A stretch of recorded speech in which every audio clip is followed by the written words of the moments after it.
We Somewhere I got are three of them in live my mouth. and welcome to another wonderful edition of Fish North Georgia's The Live Well, brought to you tonight by Adams Renovations. Big or small, they do it all. It is getting to be fall time. Football is here. Playoff baseball on the horizon. You want an outdoor living space to watch the game? Trying to knock some things off the honey-do list so you can hit the deer woods? Adams Renovations, they got you.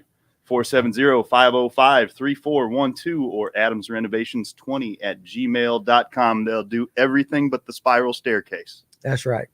And also, Festive Water. Just off Highway 369 before you get to the 6 Mile Creek Bridge on Lake Lanier. That would be North Cumming, Georgia's newest paddle sports shop, offering a full line of fishing and recreational kayaks, demos, and rentals. Festive Water. Check them out. festivewater.com. That's it. Danny, let's start the show. Let's start the show. All right. Welcome, everybody, to this edition of The Live Well this Thursday evening. We appreciate you guys tuning in. Again, if you're watching on YouTube, make sure you hit that like and subscribe button. And if you're watching this at a later time, hey, do it. We appreciate you as well. Got a lot of faces already out there. Ty Patterson, Ron, Facebook user Howdy. And again, if you're watching on Facebook, Paul, what is it? www. It is www.streamyard.com/Facebook. Put in your name. We'll know who you are. There you go, right there. So Josh Tatum, fat yakking right there. All you guys, hey, we appreciate you joining us. What's up, Walton? And again, make sure you follow us on all our social media, TikTok, Instagram. We even got a Twitter. Am I missing anything, Ryan? No, I think it's about it. It's not Twitter anymore. Is it not? Oh, X. We are on X. The Good X evening, makes it Jeff sound Rogers. cool. So, again, appreciate you guys. And we kind of are going to do something a little bit different tonight. We're having an open mic. And so what I did, I put it out there on our Facebook group page that if you had something that you wanted to discuss, if you had an opinion on something, you were free. We were going to give you the microphone, whether you like us or you hate us. We put it out for everybody. We want to be a platform, which we've always been, for both sides. And so we put it out there, and we got a couple takers right here. We got Terry O'Shaughnessy. That's Yes, it, right? sir. I Yeah, finally said it right after like 3 years. So Terry's in here. Look at the camera, Terry. Look at that, Terry. Quit playing on your phone. Hey, Look at the I camera. was right letting there. people know that I'm live right now. He's live right there. I was advertising. Advertising. There we go. And Telling Mama to turn on the TV. yeah, we got Jersey Cat's Fishing Adventure. That's me. there you go. So he's here. And we got Brent Barclay in from up north with the flat bill, rocking the flat bill right there with Ryan. And so smile, Brent. Damn, look like you're happy to be here, son. So There you go, Ryan. anyway, so we adding the outs, baby. that's right. That's so got a flat bill at the night. But anyway, guys, so listen, we've trip fishing. What's up, buddy? We've got our opinions on things, and I'm gonna allow these guys to kind of let us take it where it wants to go, but also in the comment section, in the clown gallery. That's what I'm gonna start calling it from now on, the clown gallery. So Oh, Lord. clown show, it's the clown gallery. So you guys out there, listen, hey, anything you guys want to talk about tonight, anything. Now we prefer it to be fishing, but we will go wherever you want to go Horny tonight. toes are overrated. We're going to do it. Horny toes are This is going to overrated. bore Change my Terry to death. mind. Can There we you talk go. about your 2023 National League East champion? That's right, the Atlanta Braves. Braves. That's right. We can do it. We'll talk about whatever you guys, because it's open mic.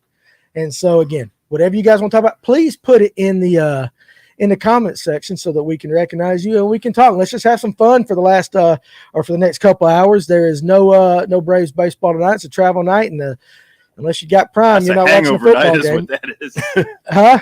Hangover night. Hangover night after last night. So yeah, it was absolutely fun. So again, hey, put in there, and we appreciate all of you. So we're going to jump right into it. And Terry, you know what? What's up, Nathan? I'm going to give you the first opinion of the night. Wherever you want to start, let's rock the show with it. All right. Well, as Ryan and I discussed upstairs, I thought we were going to jump right into fluorocarbon. We can. Let's talk fluorocarbon. Let's talk You know, there's been a lot of flower carbon. you know, man, if I had $1, I posted a picture on Facebook the other day. I got I think 11 spools of fluorocarbon in my tackle bag. You know, from 8 pound to 25 pound. But you know, lots of people been harping on me about, you know, oh, man, you got to try the Seaguard Tatsu. And I decided to finally give it a shot. And then when I got there, I noticed the spool is $50. Well, 55 at Bass Pro Shops Right. for a 200-yard spool of line. And I'm like, this stuff better be damn good, Mm-hmm.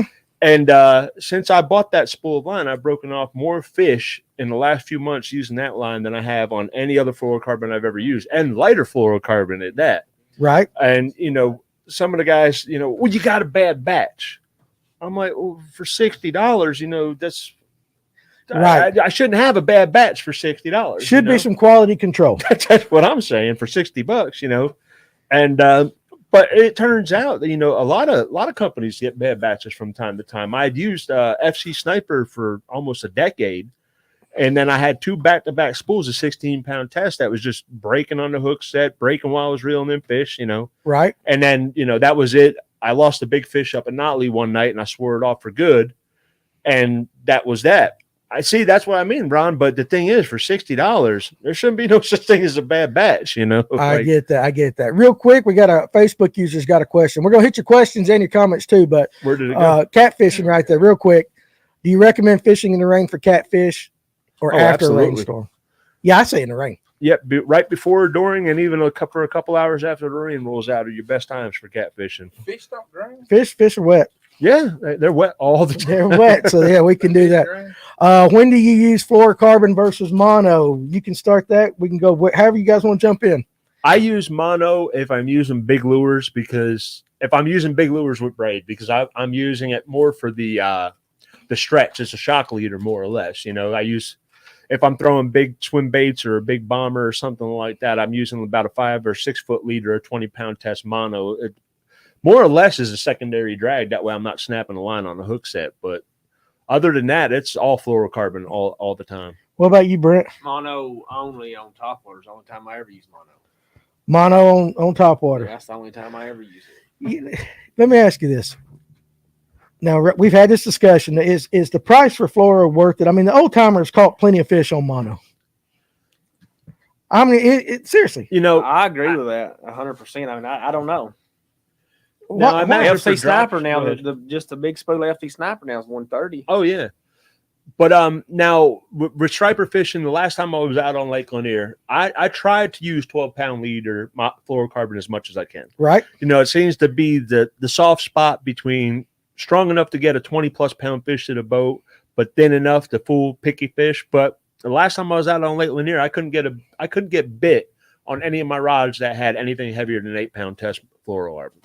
Okay. So, but I mean, when you're fishing with 8-pound test fluorocarbon, that's a long fight. No, absolutely. Because you're nursing that fish to the boat gently. Yeah. Fat Yakin came across a school on Lanier yesterday. They have at least 200 fish. They were there and then they were gone in 20 seconds. Looked to be good sized fish. Think it was stripers or do spot school that big? Oh, it was stripers, definitely. Stripers. Yeah, I'm not saying you're going to start seeing over these next few weeks, especially like in October, you're going to start seeing some huge schools. Some of the biggest schools I've ever seen on my sonar and other people's sonar, such as Jeff Blair, have been in October when water starts getting down 70, 65 degrees. And October, like mid to late October, you'll start seeing some huge mega schools of stripers, like hundreds of fish. I got you. Wyatt's got a good comment there. Our buddy Wyatt. Tatsu breaks much easier when frayed than any mono, and that goes with most fluorocarbons. Oh, absolutely. Well, then why? I mean, why? Now the Tatsu that I was using, they were breaking while the fish was swimming and I was holding. I mean, it was just there was nothing happening and the line just broke. And that's happened to me several times recently. Haven't tried it? I was going to, but I haven't yet. Okay. All right, real quick. What knot do you use for braid the leader? Oh, I use the Alberto knot. Alberto. That's always been my favorite. I use a double uni most of the time. Double uni? Okay, like that. I use Alberto. Well, the reason why I don't like I don't mean. Okay, I Go don't care. ahead. I brought you on 'cause you talk. The problem that I had with the double uni is an old timer put it to me like this. He's like, braid is like a serrated knife. He's like, just like how easily braid will cut your fingers. That stuff will slice and dice you real bad. But a double uni is braid on braid like this. Braid on mono like this. And if Alberto knot grabs it from the side like this.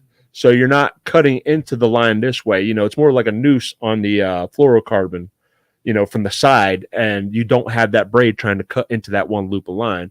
Now, some people, double loop it or whatever, but I've just noticed ever since I started using the Alberto knot, I've never broken a fluorocarbon leader at the knot. Okay. But I've had tons of double uni knots break right there at the double uni. And what's the other one? The other popular one for braid to fluoro? The FG. Stupid FG knot. Good I think Lord. it might be the FG. I think I tried that one you once need or a pair of twice. damn Crocs to tie the damn thing with. FG knot is like, I mean, it really is overrated for the amount of time you got. Down there and put Crocs. For the time. What's up, Doug Phillips? Now the Alberto knot, even in the wind in the middle of the night, in the middle of January, I can tie that thing in 30 seconds. Look at pull up James Ramsey's comment. Appreciate you joining us tonight and listen to this. I put the fluoro back in the box last couple of months. Got tired of losing fish. Power Pro to big game. Ain't lost a fish or caught less because of it. Wintertime, I will switch back. Listen, I like big game. You can pull a big girl across the lake If he's with big doing game. big game, he should have just gone straight braid. You could. Well, I mean, or just straight big game. But I mean, big games, it's tough. It is tough. The Like swim that. bait guys love it. The thing I can't stand about big game though is the memory. My God, that stuff has bad memory. Like a woman. Like a slinky coming off the end of your rod. Like a woman's what it is. So Remember Yeah. that? yeah, It's got more memory than a wife. I'm telling you, there's your opinion of the night. So Hopefully she's not but- watching. yeah. Oh well. What are you whistling for like that? All right, hey Brent. All right, we hit the floor a little bit. What you got an opinion on tonight? I'm just here to chime in on everybody else. Oh, you're just here to chime in on opinions. We'll get to chime. Okay, I so don't got nothing right now. you ain't got Might nothing. come in a Looks minute. like- so you guys again in the comment section. Hey, hot topic, whatever you want to talk about, put it out there right now. We will talk about it. And Flora has less stretch. That's Ron's. I'm looking at Ron Swinford's comment right there. Flora has less stretch. That's why you use it on bottom baits. Also good for some moving baits. I still use mono to crank with, square bills especially. And you know, I mean, I guess I can see that. Floats. It does float. Yeah, fast moving reaction baits, it's not as necessary, you know. Right. Okay. I got that like that. Hot water while spooling. Look at that little comment from Speech. Thought you were coming up, not buddy. Hot water while spooling eliminates memory in that. Okay. Yeah, Michael, I got you. Okay. Let's do this. Don't even get on that. Here we go. Here we go. Well, no, what it was is I saw another one. It wasn't just live scope. We're going to hit that second, but it was live scope versus, I guess, Mega Live versus Garmin. I thought I saw it in the comments up there. I believe it's up a little bit. I think Trip might have put it on there. Keep on going up to a Trip Fishing right there. Live scope greater than Mega Live. So I guess he's talking Garmin. Is that the comment right there? I'll be real honest. I don't think I've ever heard anyone say definitively that they felt that Mega Live was like head and shoulders above Live Scope. No. Mega Live No. sucks. Oh, okay. Say No, that loud enough. If you Now, my Mega Live, I actually, the time that, I mean, if you set it up right and you have an independent battery source and your wires are away from everything else and you're not grounded and you're not, I had really nice images out of it before I sold it, but I sold it and bought more cameras. So, okay. Yeah. Now, am I getting, you know, is images as good as the new, the LVS 34 transducer or whatever it is? No. But I mean, I was getting good quality images for the price though. Yeah. What are you doing? What are you doing? He's got the hunting action going there. Is that what you're doing? The fish are right there. Is that what you're saying? So, Yeah. Trip, my question, do you prefer Ryan with or without glasses and why? I got my glasses on because I have a sty underneath my left eyelid. Boys, he called me yesterday and he goes, I'm blind. He goes, I can't see out of my left eye. We didn't know what was going on with it till he got home and had somebody looked under and he had a sty. I tell you what, It's still there. Ryan is beautiful Carp are not either a game way. fish. Either way. Yeah. How about this? Steve Pinkston, glad to see you there, ham sandwich. Carp are not game fish. I said what I said. Yeah, but Trash. I mean, you could say that about carp, but they are pound for pound one of the strongest fighting fish in fresh water. Biggest fish I ever caught was a carp on a rod and reel. Yeah, it's mine too. Yeah. You messed up some bad. The biggest freshwater fish I've ever landed, I don't tell too many You people, think but you it is a hit the mother 46-pound carp. Yeah, I hooked it in the side in a catfish lake up in South Carolina, and it wasn't but like 2 acres, and that thing spooled me the whole. I mean, Yep. I about ran out of line on all that. Well, stuff. I say 46. We estimated it to be in the 44 to 46 pound range. Read the scales on the side. That was, I mean, that damn carp was, that Yeah, big. oh, I got you right there. So, let's see where we going. Got any more comments? Not from questions? Georgia, by the way. I do see several comments when it comes to the live scope stuff like that. Ron put, I guess, Garmin, then Lowrance, then Humminbird. There we go. Oh, here we go. With Halloween approaching, can we discuss when are the drain? Oh, okay. Here we go. Let's talk about Lake Lanier and whether it's haunted. We got a serious ghost problem. Yeah, happening. this was one of the things I wanted to bring up. Did somebody actually bring it up on Yes, they did. They Good. did. Good. They did. And now, if you guys realize too, there is a movie out about Lake Lanier. Oh, it's poker run week. And about too. 1,000 YouTube videos. 1,000 about it, too. YouTube videos. If you ever spend a minute on Twitter blows up and it is just anything outside of our local area. Lake Lanier is haunted. Yeah. I will tell you one of the things I read today, which blew my mind. Somebody said, you figure with all the ghost activity and paranormal activity around Lake Lanier, those $1 million houses wouldn't be so expensive. And then somehow, I'll put my hand on the Bible. I read this today on YouTube. Somebody said, well, the rich do practice ritualized sacrifice, and that's how they maintain their money and whatnot. And I was just like, are you serious? It ain't that going to work. And the rest of that comment section snowballed into an area that I never thought I'd read. It was like, and I made comments on that YouTube video too. Like, listen, I dare you to find somebody who spent more hours fishing Lake Lanier in the last 15 years at night than I have. I mean, thousands of hours I've spent on that lake. Nothing strange has ever happened. Yeah. Nothing. Well, outside of, seeing two nefarious guys in the woods burying something that I still don't know what it was to this day, and I don't want to know. Well, it's like you made a comment Treasure. that one of y'all made a comment. You see more people like y'all caught more people like having sex and stuff on the lake. Yeah. You have any I've heard that paranormal. many times. I've got a hole on Lake Lanier. I call it the naked lady hole. Me and Scott Fighter were sitting there fishing one night, and she walked down from the venue up top. And she just decided she's going to take her clothes off. Well, we was catching fish. So we wasn't leaving. Oh, that's right. That's why. And 3 hours later, they come to check on her, and they all got flashlights. And they all just, are you okay? Yeah, she's been naked since dark. What's she doing? Just laying on the dock? She said, I'll just stay here till Monday. No, on a rock. On a rock? Just leave me here till Monday. So we call that the naked lady. What is that? What's the woman on the lake? What is Oh, it? yeah, she was bad drunk. Lady on the lake. The lady on the lake, the lady of the lake. lake and all that. If you take the amount of visitors that visit Lake Lanier over the last 20 years, That's what I told you. and you divide it by the percentage of the actual drownings, Yeah. it is so minuscule. Most of the drownings can be prevented. That's Most of them could, absolutely. 11 million visitors a year and less than 10 people on average. I hate to say it this way, but it's pretty good odds, actually. Yeah.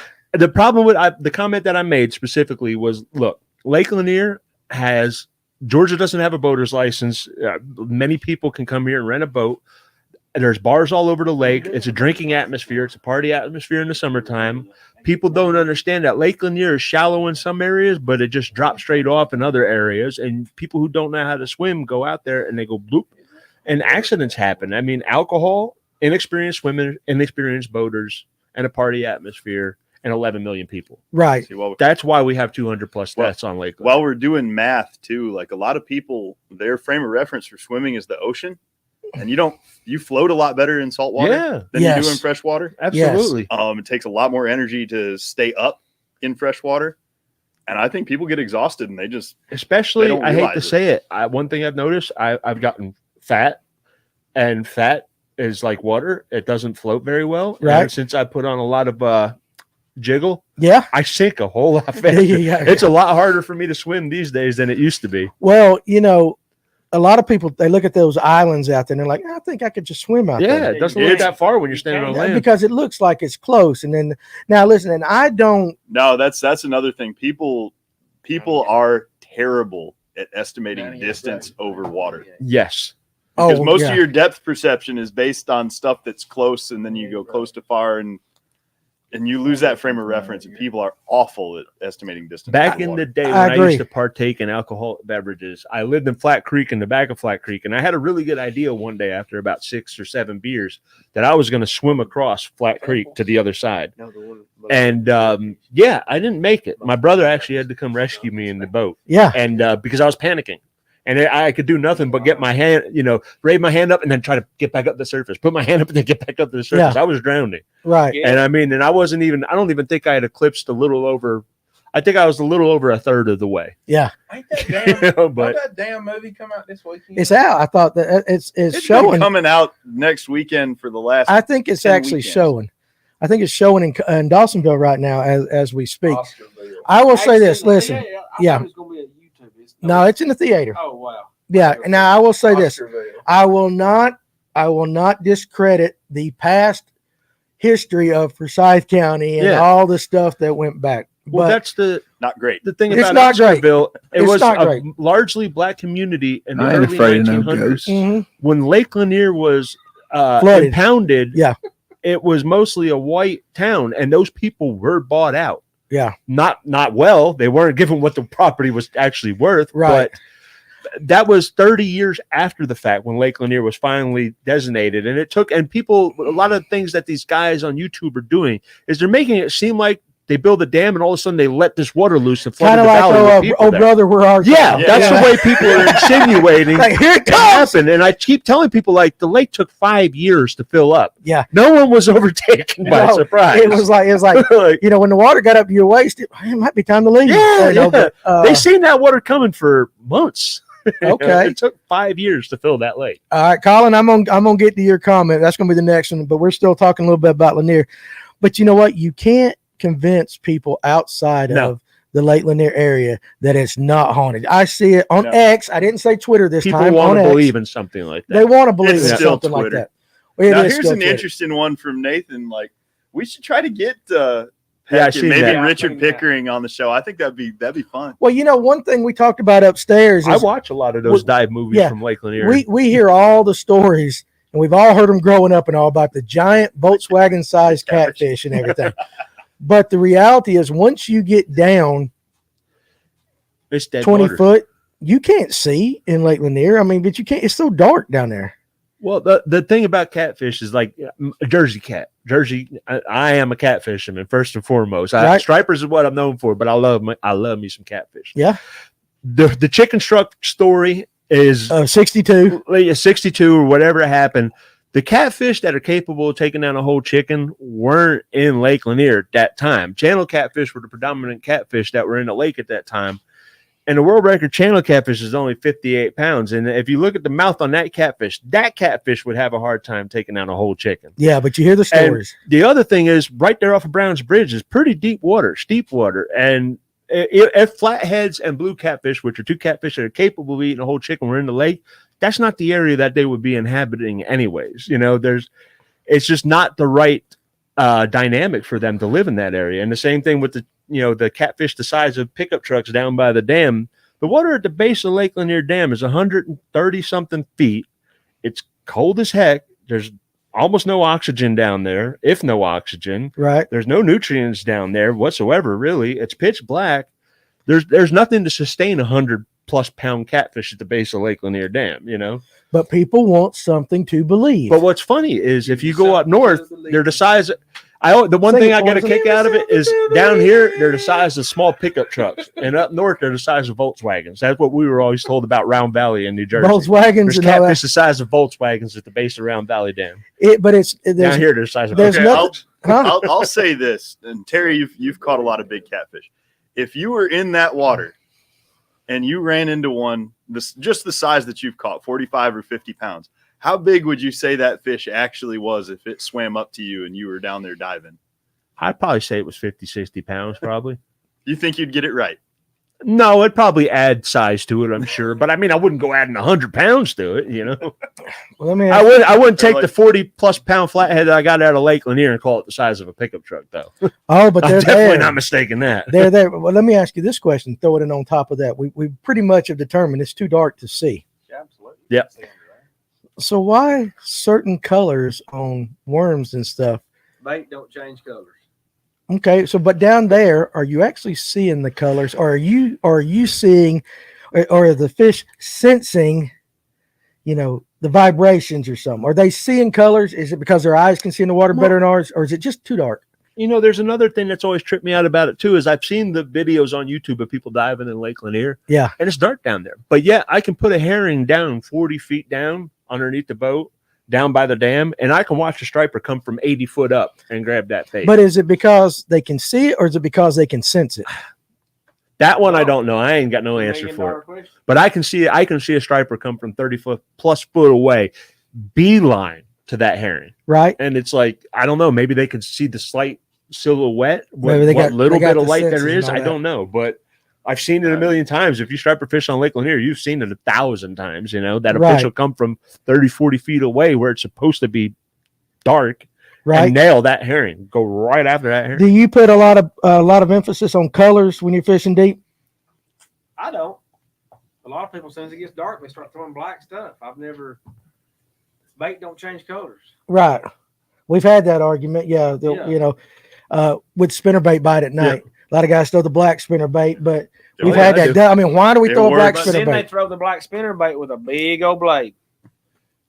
Yeah, That I big believe they're blade. So more are they to getting the that vibration bite or are they getting the black bait bite? I don't know. That's a good question. You guys in the comments section, let us know. Hey, pull back up to Colin Steele, if you don't mind. I mean, he wrote a paragraph and a half. I love you, Colin. Right There's the long there. one. He's going to complain about something. Here we go. All My right. first. Why does everyone love spots so much? Saw a poll the other day and it asked what people do people want to catch in largemouth bass one with smallmouth second. So why do people keep putting them in largemouth bass No, not lakes? the log. Been catching them now in Hickory Log, and I know they were not stocked in Hickory Log. I'm sure somewhere at Rocky Mountain now, it's just going to ruin the They'll fisheries. run up the river. Huh? They'll run up the river.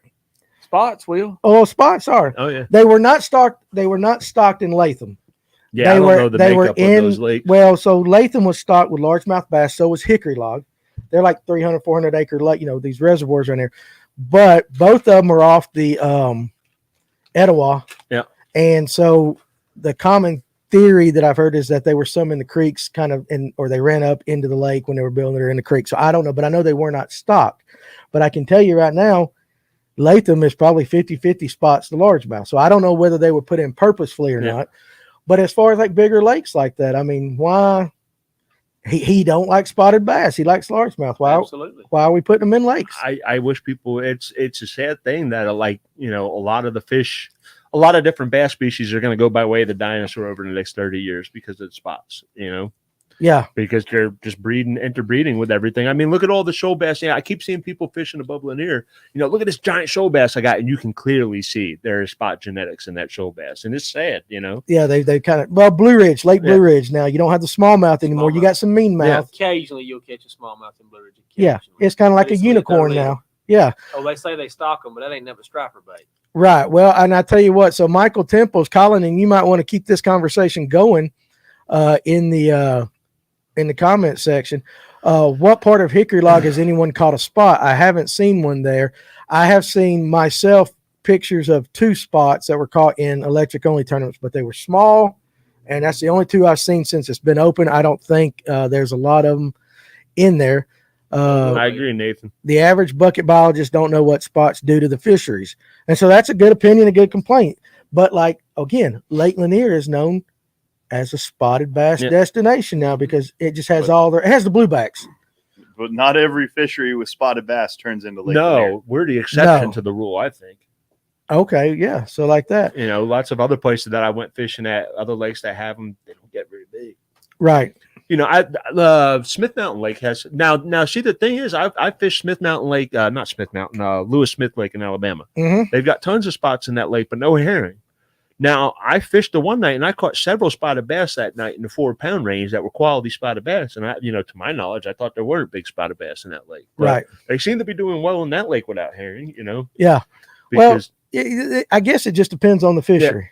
But they seem to do better with Lake Lanier. Like Lewis Smith is a lot like Lake Lanier. Lots of rock, steep shorelines. Mm-hmm. Most of the structure is rock and brush piles that people put out. So right. It seems to be just a different version of Lake Lanier, really, but just a different forage base, I guess. So, Ryan, what about you? Since you've been all quiet tonight, you just contemplating and listening. I'm just listening. Because I won't shut up. Well, what? No, Sorry, it's Ryan. good, dude. Keep going now. So, but I mean, what's your opinion on that? On the spot? Yeah, I mean, you love largemouth. Don't we all? You want me to get controversial? Yeah, go for It it. takes more skill to catch largemouth than a spot. I agree. Okay, so there you go, guys, in the comment section. For sure, because you have to know where You gotta know how to catch it. You gotta know how to catch something. Okay, so there you go. What do you guys think about that comment? Ryan says it takes more skill to catch largemouth bass than it does spotted bass. I think it's easier to set out and catch a spotted bass versus a largemouth bass in general, but to catch a giant spotted bass, to consistently put like 4.5 to 5+ pounders on the boat, I don't know. I think that's a pretty tough skill. Is it harder to do it on Lanier because of spotted bass predominant, or are you talking about in general at any lake that has both of them? And that's a question to you, Ryan. I don't know. I guess it depends on how you fish, really. I mean, I've caught more 5+ pound largemouths out of Lake Lanier than I have 5+ pound spots, but largemouth typically get bigger. Yeah, and I target them differently. I'm not like a true spotted bass fisherman. When I go bass fishing outside of night fishing, I'm fishing for largemouths. Yeah. So, well, again, a couple of they're more aggressive, so that's why it's easy to catch spots. Oh, well, I've had instances and stuff in my life where I've had to throw a bait in an area like this size right here to get a largemouth to react to it. And it's they're very, very, very, the northern strain, which is what dominates up here, the northern strain outside of the electric reservoirs, they're all like Florida strain or F1s because they're stocked. They're bred and stocked that way. But the northern strain, the natural strain of largemouth that live here, like the ones that are in Lake Lanier, for example, that they live longer. They have a longer lifespan by far than any other of the greenfish that swim. And they're not dumb. The largemouth, they say I say they're lethargic, but they're lethargic for a reason, because they've learned how to expend energy correctly. And one of the reasons why spots die so fast is because they literally live their whole life being super magnum aggressive. Yeah. And they spend out a lot of their energy during their lifespan. And largemouth will live to be 20 years old.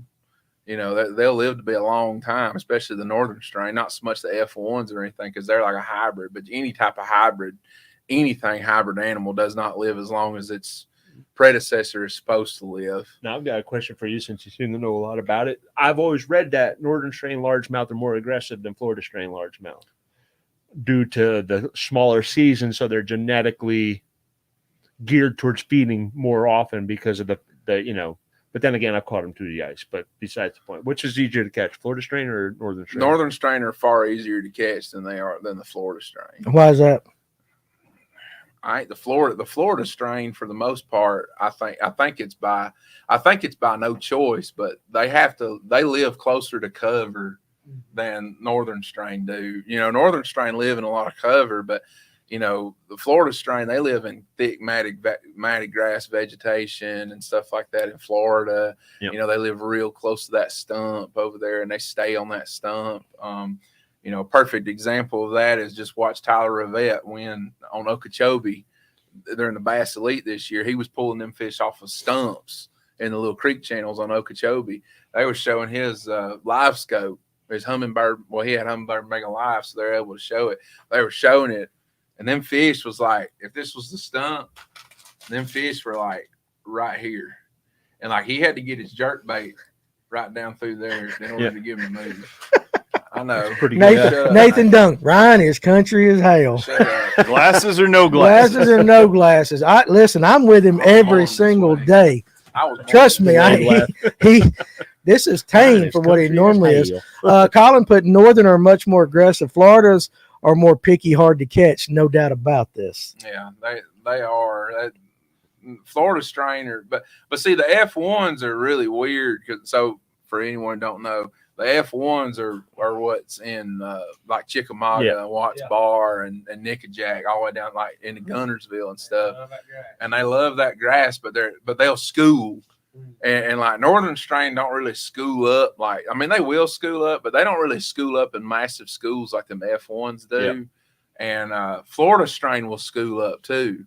If you've ever, all you gotta do is go on YouTube and look it up. But look up the shiner spawn in Florida, And dude, there are thousands of large Florida strain largemouth eating on the shiner spawn because the shiners spawn on the grass. They lay their eggs on the grass, and they go absolutely bonkers. Yeah, it's insane. But the northern strain don't. I mean, I located a school of northern strain a couple of weeks ago in my last tournament that I fished, and it was kind of wild. But it was. But the northern strain acted a little bit differently, but it's starting to slowly change on Lanier. But I think the reason why it's starting to change on Lanier specifically is because of the population. Yep. The population is blowing up, and I still don't think people realize that the population of largemouth is blowed up. On Lanier. Yep. I mean, it's huge. I mean, I knew it was changing 3 years ago. Well, I used to catch them in the backs of pockets and stuff in September on horny toad, and I'd bring it to the boat, and there'd be 4 or 5 more with it. You didn't ever see that crap. Yeah. And then, you go this year, like this spring, it was really, really, really bad. I found one pocket this spring in April. There were 16 beds I counted. Mm-hmm. That's a lot of beds in one little pocket all at one time, and it just doesn't. Lanier is about to. Lanier's already considered kind of. I know we talk Lanier a lot, but Lanier is literally on the cusp of being like the crown jewel lake to go fish. Not according to Bassmaster Magazine. Not according to Bassmaster Magazine, but it is about to be. You're literally going to be able to formulate. Well, we ain't got the city fathers at some of them other lakes. Right there. Well, I've always thought. Oh, go ahead. I'm sorry. Bassmaster. I figured they'd come. Well, we can't. We're the fifth worst lake in the. As far as your top 5 lakes, or that article they put out of all the top lakes, they had all these other lakes, and Lanier was like the last one ranked in Georgia. Had you fall, Sinclair was ahead of it. Hartwell, and granted some of them are on borders, but Lanier, and then they said Lanier was like the 5th when it was ranked, but then they said might be the best spotted bass lake in the nation, but it wasn't that good. Pull up that question right there at the very top, right there, Facebook user, right there. It is a good question for all you guys. How do you determine what type of fish you're seeing on the grass when they all look like the same lines? So how about this? Terry, explain what a striper looks like on a grass. Striper and catfish. Stripers they're going to spaghetti. That's what we call it, spaghetti. Because they're in such big schools. Yeah, when you see a big school of stripers, they're erratic. They're all over the place. You could see guys with their. And we're talking 2D. Yeah, on the 2D. 2D. And you could see stripers on down imaging too, and they look like they do on 2D because of how much they're moving while that beam's coming across them. Right. But it looks like. Yeah, even when you see 1 or 2 stripers, you can immediately tell if you spend enough time. When you're looking at a striper versus a gar or versus a spot. Spots are going to give you. If you get over top of a big school of spots, you're going to see a lot of good arches like a striper would. But usually spots are going to give you more of a single arch as you're trolling with your live bait.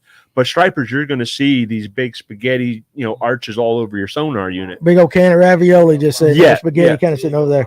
That's what in the summertime we're out there looking around for. Well, hell, I was thinking Chef Boyardee, but ravioli came out of my mouth. Yeah, when we're out there fishing in the summertime, like I was out fishing. I think it was back in first or second week in August. I didn't put the first bait in the water till after 10 o'clock because I was looking for spaghetti. Okay. I was out there. I was graphing from 7 to 10:14 was when I put the first bait in the water. Mm-hmm. But I was looking for that specific giant school of stripers, sketty all over the sonar unit because I wanted something epic. Right. I wanted 4 rods going down at once. Absolutely. That's what I was looking for. But, now catfish is what made me upgrade from my old Humminbird 99 unit to the Solix because I was having problems separating the catfish from the bottom of my 2D, and then I started looking at the chirp sonars that some of the big time catfish, tournament guys are using, and they're separating that catfish that's only 2 inches off the bottom. Like you can see that is not a rock, So, but then again, you go to some places like Chickamauga over a 60-foot hole, those catfish there will suspend. You'll see blue catfish suspended 25 foot down in a 60-foot hole. Yeah, it's weird. Yeah. What about you bass guys? Can you differentiate between spots and largemouth? Between spot and largemouth? Yeah. No, not really. No, you can't differentiate spot and largemouth. Most of the time, my scope don't work for largemouth live anyway most of the time. Because you're shallow? Yeah. Because you're shallow right Most there. of the time. All right. Turn it off in those situations. All right, guys. Hey, keep the questions coming. Again, if you've got an opinion on something, put it in the comment section. Again, like we said, we're going to go wherever you guys want it to go. So right now we're definitely sticking on fishing, and we'll continue with that. But the more you guys feed us, the more I can get these guys to talk about what you want them to talk about. Yeah. What did Altoona do? Chickamauga is a lake in Tennessee. It's a sportsman's paradise. Tyler kind of place. Meanix knows where it says. He's making fun of you. He's calling you Chickamauga. Chickamauga. I just see the U at the end. I think Magua. Like what's that? Mogwai from Mogwai. Gremlins. I guess. All right, we'll get back on that. But what about any other? You had a bunch of opinions upstairs. Oh, I got them. I still got them. Well, hey, listen, let's throw it out there. Do it. Hey, listen, this guy came with a list, and he's got it on his phone. It's a list. All right. We've already determined Lake Lanier is not haunted. Yes. No. Okay. Not even remotely. I want to see the movie though. Yeah. Now, the one thing that I was going to bring up is this is striper centric. Some of you guys I'm probably going to be the only one. Paul, I'm sure Paul knows about this, but well, you kind of tend to like float on the fence, between stripers and bass. Well, fishing, Paul is Fish North Georgia, not Bass North Georgia. Yeah. So he's a little bit of he's just everything. a fisherman. He's a fisherman. Fisher Thank guy. you. Hey, you flat. But Yeah, there you go. there's a thing that we've been using on Lake Lanier. Some guys have been using Oh, called listen to this. Yeah. a sequelizer. Now, for the guys in the comment section, if you know what a boga grip is, a boga grip is it's a lip gripper. You pull the thing and the little teeth open up, and you use it to grab lips, and it has a scale in it. And we've been using a thing called the sequelizer because guys are trying to conserve stripers because the DNR has come and told us many times that in the months late July, August, and September, it is 80% mortality on striper fishing in the summertime. 80%. Eight out of 10 stripers you're going to Wow. catch over, I think, 8 pounds Yeah. have potential to die. But the thing is,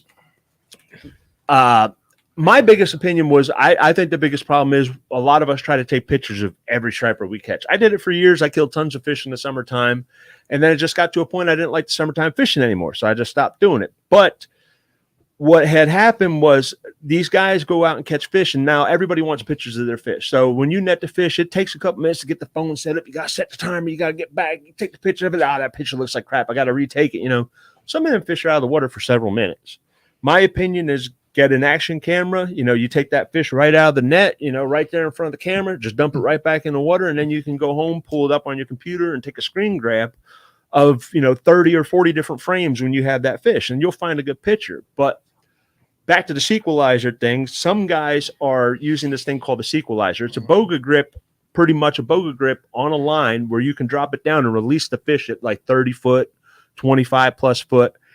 And I get it. I get the purpose of it. They're trying to release that fish in the thermal climb back in cooler water. But my whole thing is, even in the wintertime, summertime, springtime, fall, take a striped bass, even when the water's cooler, and put it in the water with a boga grip or with your hand and just let it go and see what it does. 9 times out of 10, that striper's just going to lay there. And, the other thing about the sequelizer is that fish upside down when you're releasing it. Is it right way up? I mean, if you release a striper upside down or sideways, he just kind of sits there. Yeah. And we've kind of talked about if you catch a big striper because they fight so hard, odds are it's going to die anyway. Yeah. 9 times out of 10. I mean, outside of pretty much November through April, right. Anything beyond that. I mean, if it takes 15 minutes to get that fish to the boat on a 10-pound leader, fish probably didn't live beyond that. So your opinion is, I want to make sure I got this correct, is that the sequelizer makes us feel good about it, but I don't think it actually helps the mortality rates any better. That's my hot take. It keeps you from seeing him float. Yeah, exactly. Instead of releasing them on the surface to float, you're releasing them down there, and then they're like, well, you can see them swim off. I'm like, no, you see the arch, and it just goes like this. Like there's no. They sink to the bottom and die. Yeah, it isn't a bass. You're releasing it in the cold water, so it doesn't float up to the surface after that because So you're saying when you fizz a bass, it sinks in your live well, or do you think it's going to go when you put it back in the water? It's going to sink too.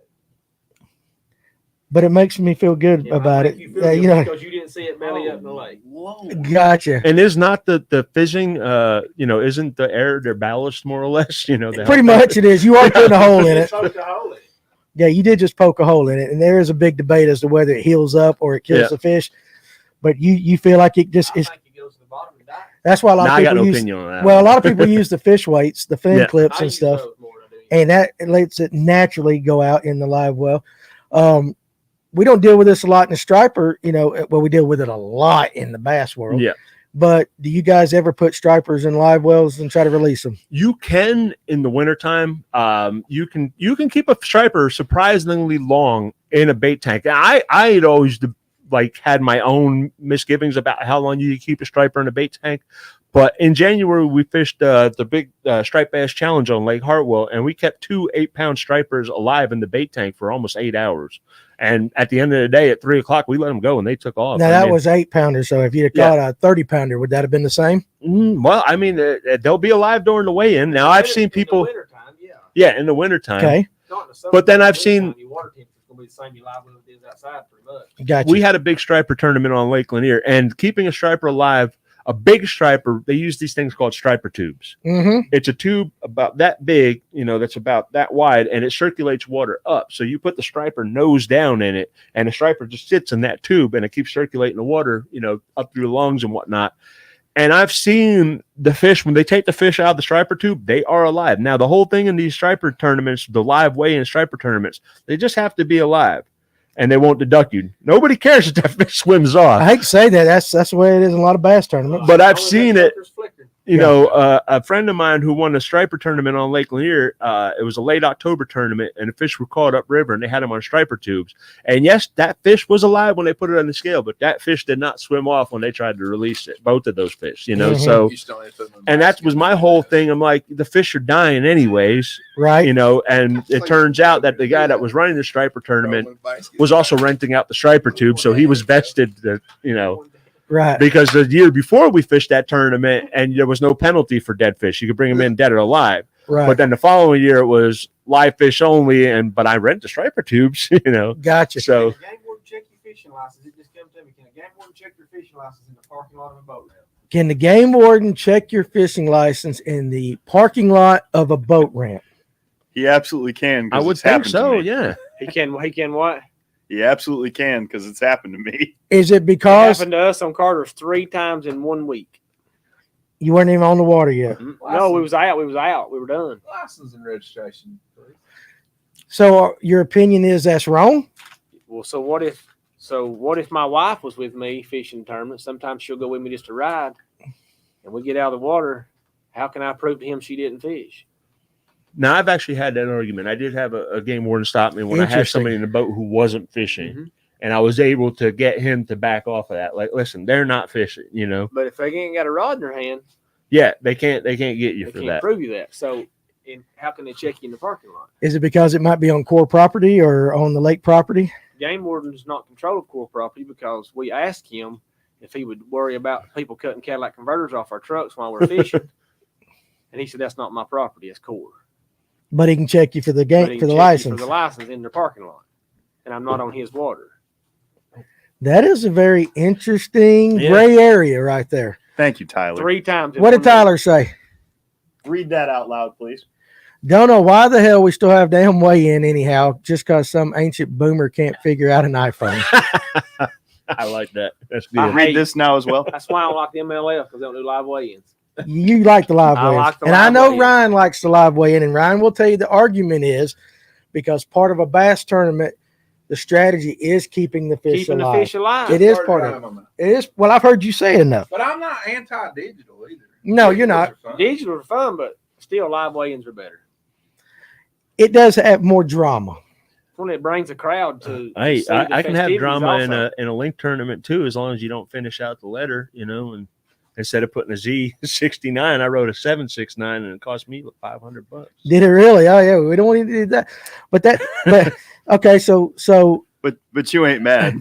But you, But I wasn't mad. Are you? No, You're not not at holding all. a grudge or I wasn't upset at nothing, all, are you? Paul. There, Terry? Me? Yeah. So No. how about pull that up from Trip Fishing? So this is interesting right here. Oh, missed it. There we Right there. Wardens have 0 jurisdictional restrictions, from Yeah, 'cause my they are understanding. federal. They are federal. Yeah. They can give Yeah. you speeding tickets. Yeah. they have more jurisdiction than any law enforcement. Yeah, They can any go anywhere they want to. like over state patrol, everything. They Yeah, can do whatever yeah. they Now want that I have definitely heard. Okay, so let's do a little hot take because I like this because it really irritates people.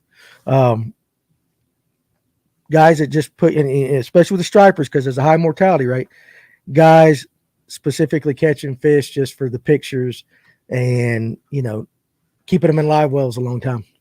Well, I'm not for it. I'm throwing the question out. This is you guys, your opinion. The thing that gets me about Lake Lanier is a lot of our fish tend to run the same size. Mm-hmm.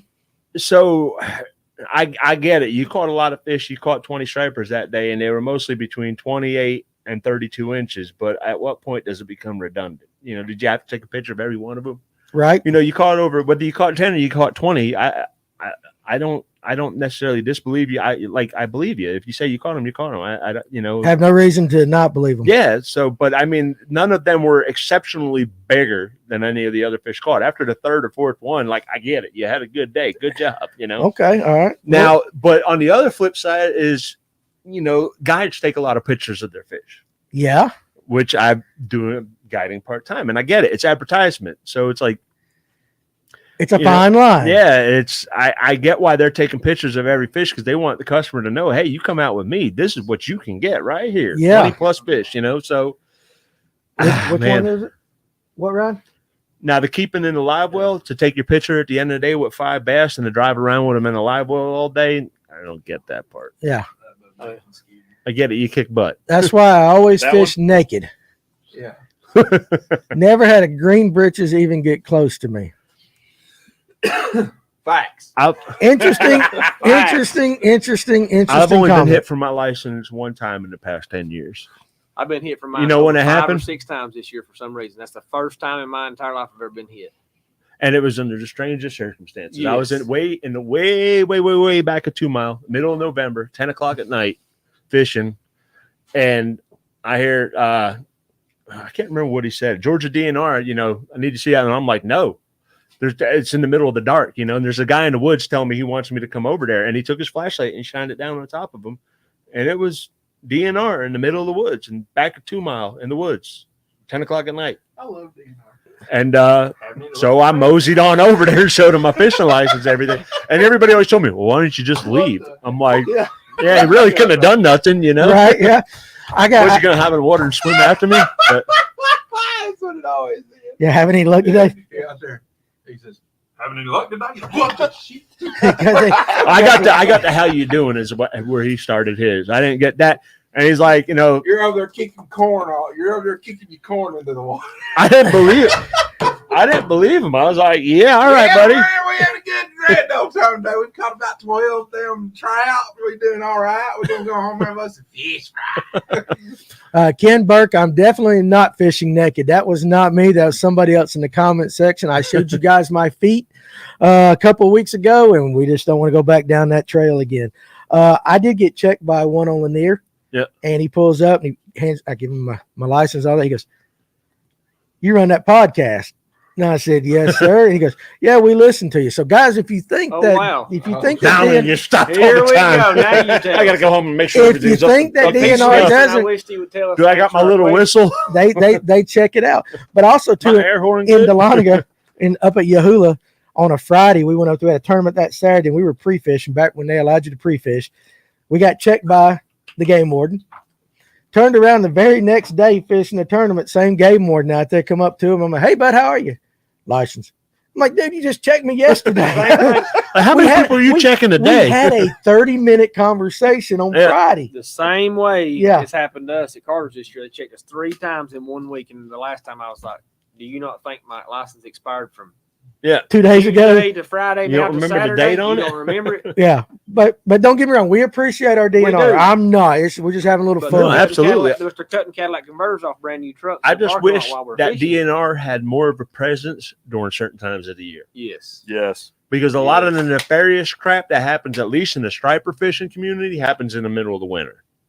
It's cold out there on that Now, lake, dude. I come from from New Jersey, and I grew up in a very mixed interracial area. Mm-hmm. And I love my Vietnamese people, but they do some really shady crap out there in the wintertime. Okay. I understand. They're out there for meat. They're not out there for sport. They could care less about the ethics and things like that. And I've seen it many times, and I've even reported it, where They fish Lay till the low, lay evening, low. and then when the sun goes down, I've busted these guys doing it where they'll go into the back of Flat Creek when stripers used to run up into the creek. And they'll go back to with a 12-foot cast net, and, and start filling up the boat with them. And it's like, guys, you know, and I've reported it, and DNR never showed up. But let me ask you this. Let me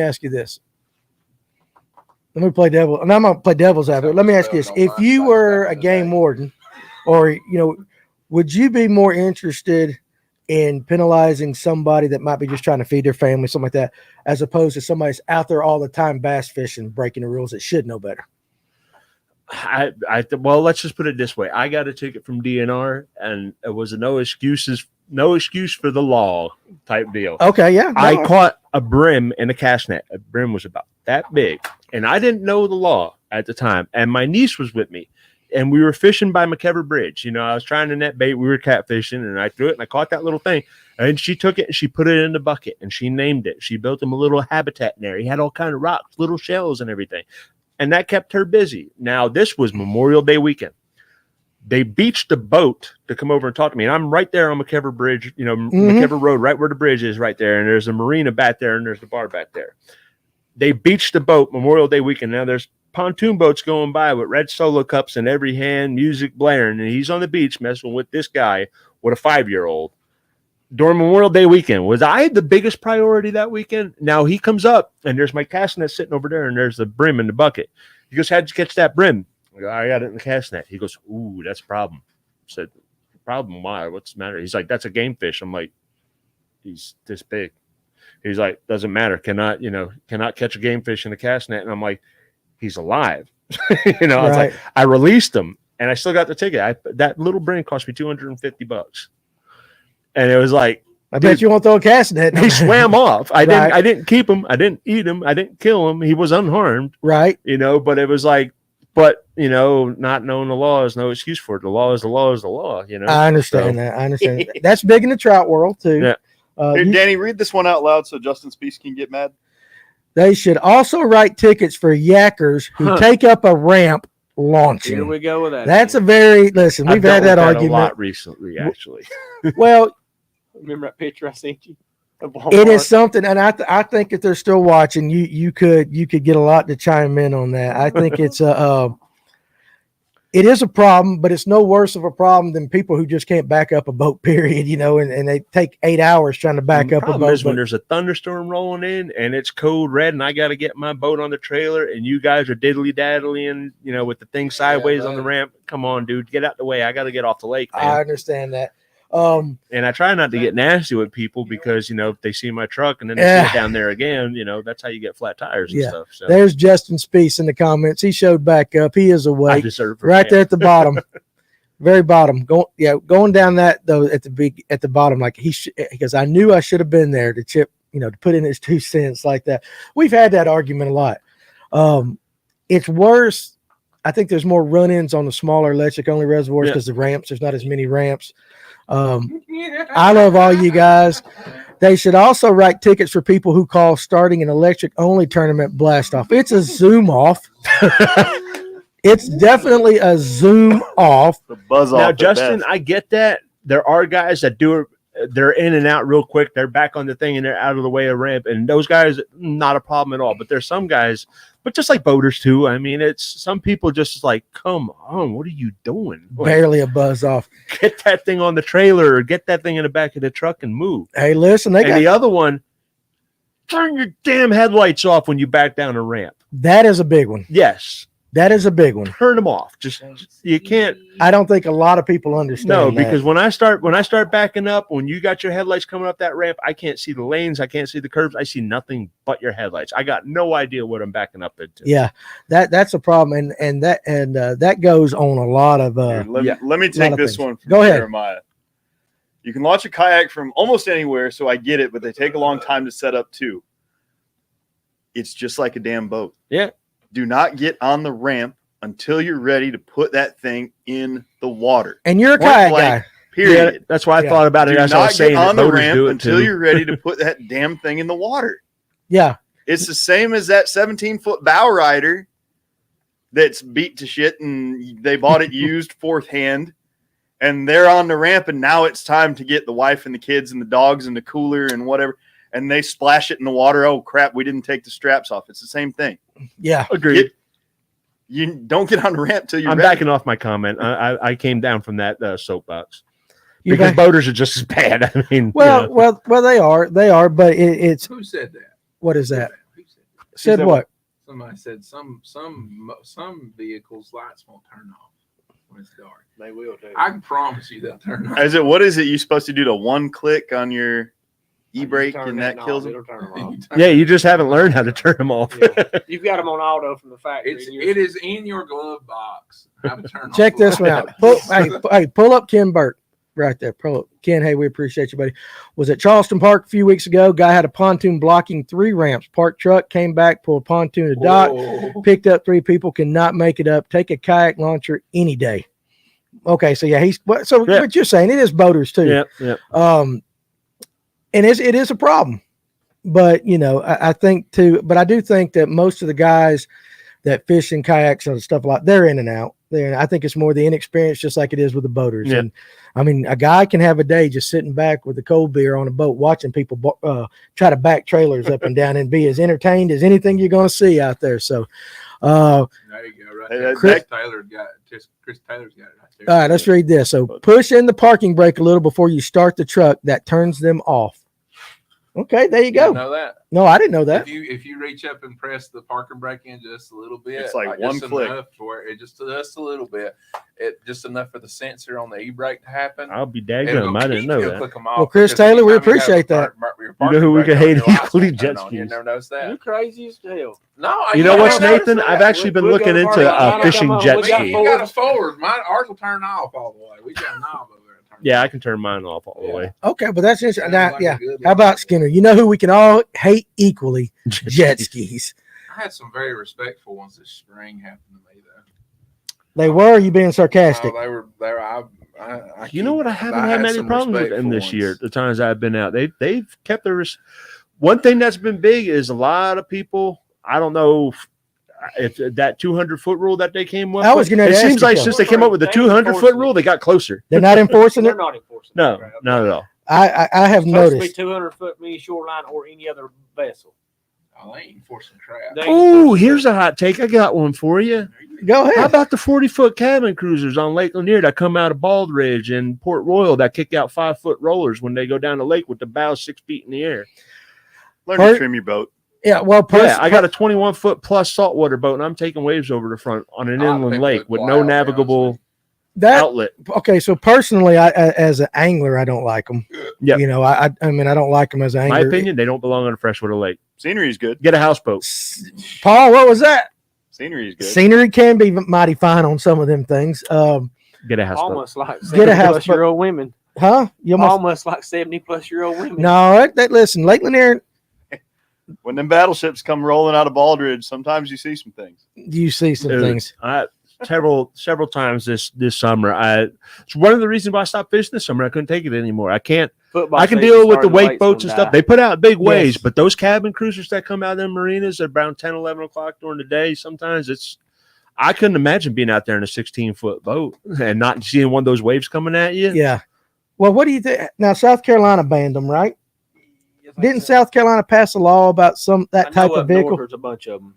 Now, I don't think they banned them outright, but I know they changed a lot of the laws on what they can and can't do and things like that in the areas that they can. Like Carter's Lake up north, You know- they've even banned the wakeboard boats on smaller lakes like that. Okay. But my opinion is, 40-foot cabin cruiser on the Tennessee River system where you can lock in and out of lakes and go all the way to the ocean, I can kind of understand that. But a 40-foot cabin cruiser that you can only go from the New Browns Bridge to the dam and back and dam and back. Makes no sense. Yeah, you're creating one, and that's why half the islands on Lake Lanier have disappeared or become half their size because boats putting out 6-foot waves, man. It's Yeah. just not. My favorite ones are the ones that come by at 7 a.m. in the morning, plowing. They ain't got a lick of trim up. Yeah, As they those get- big and cabin as they cruisers, get they're like closer, this. you hear, and as they get closer, it's 7 a.m. on a Sunday morning. I'm gonna need some whiskey glasses. They all. It's like, It is. my awful. God, it's this But too you see early it. to listen to. You know, 5 minutes after the boat went by, the waves that boat put off are still cresting. Oh, they are. Yeah. They're still rolling over like an I got actual my ocean wave, and it's whiskey like, glasses on. dude. I don't know where the trim is on my boat, but by God, we're gonna make it back to Gainesville Marina. I could actually listen to Morgan Wallen if it wasn't on every daggum boat, every lake. Morgan Wallen is the most popular boater song that you And ever whatever heard. the even know hell who that that other is. song is, I've heard the. Back this boat up into the water. I don't know. Sing it, Ryan. Sing it, We Ryan. ain't sung, we haven't had a sing in a while. Back this boat up into the water.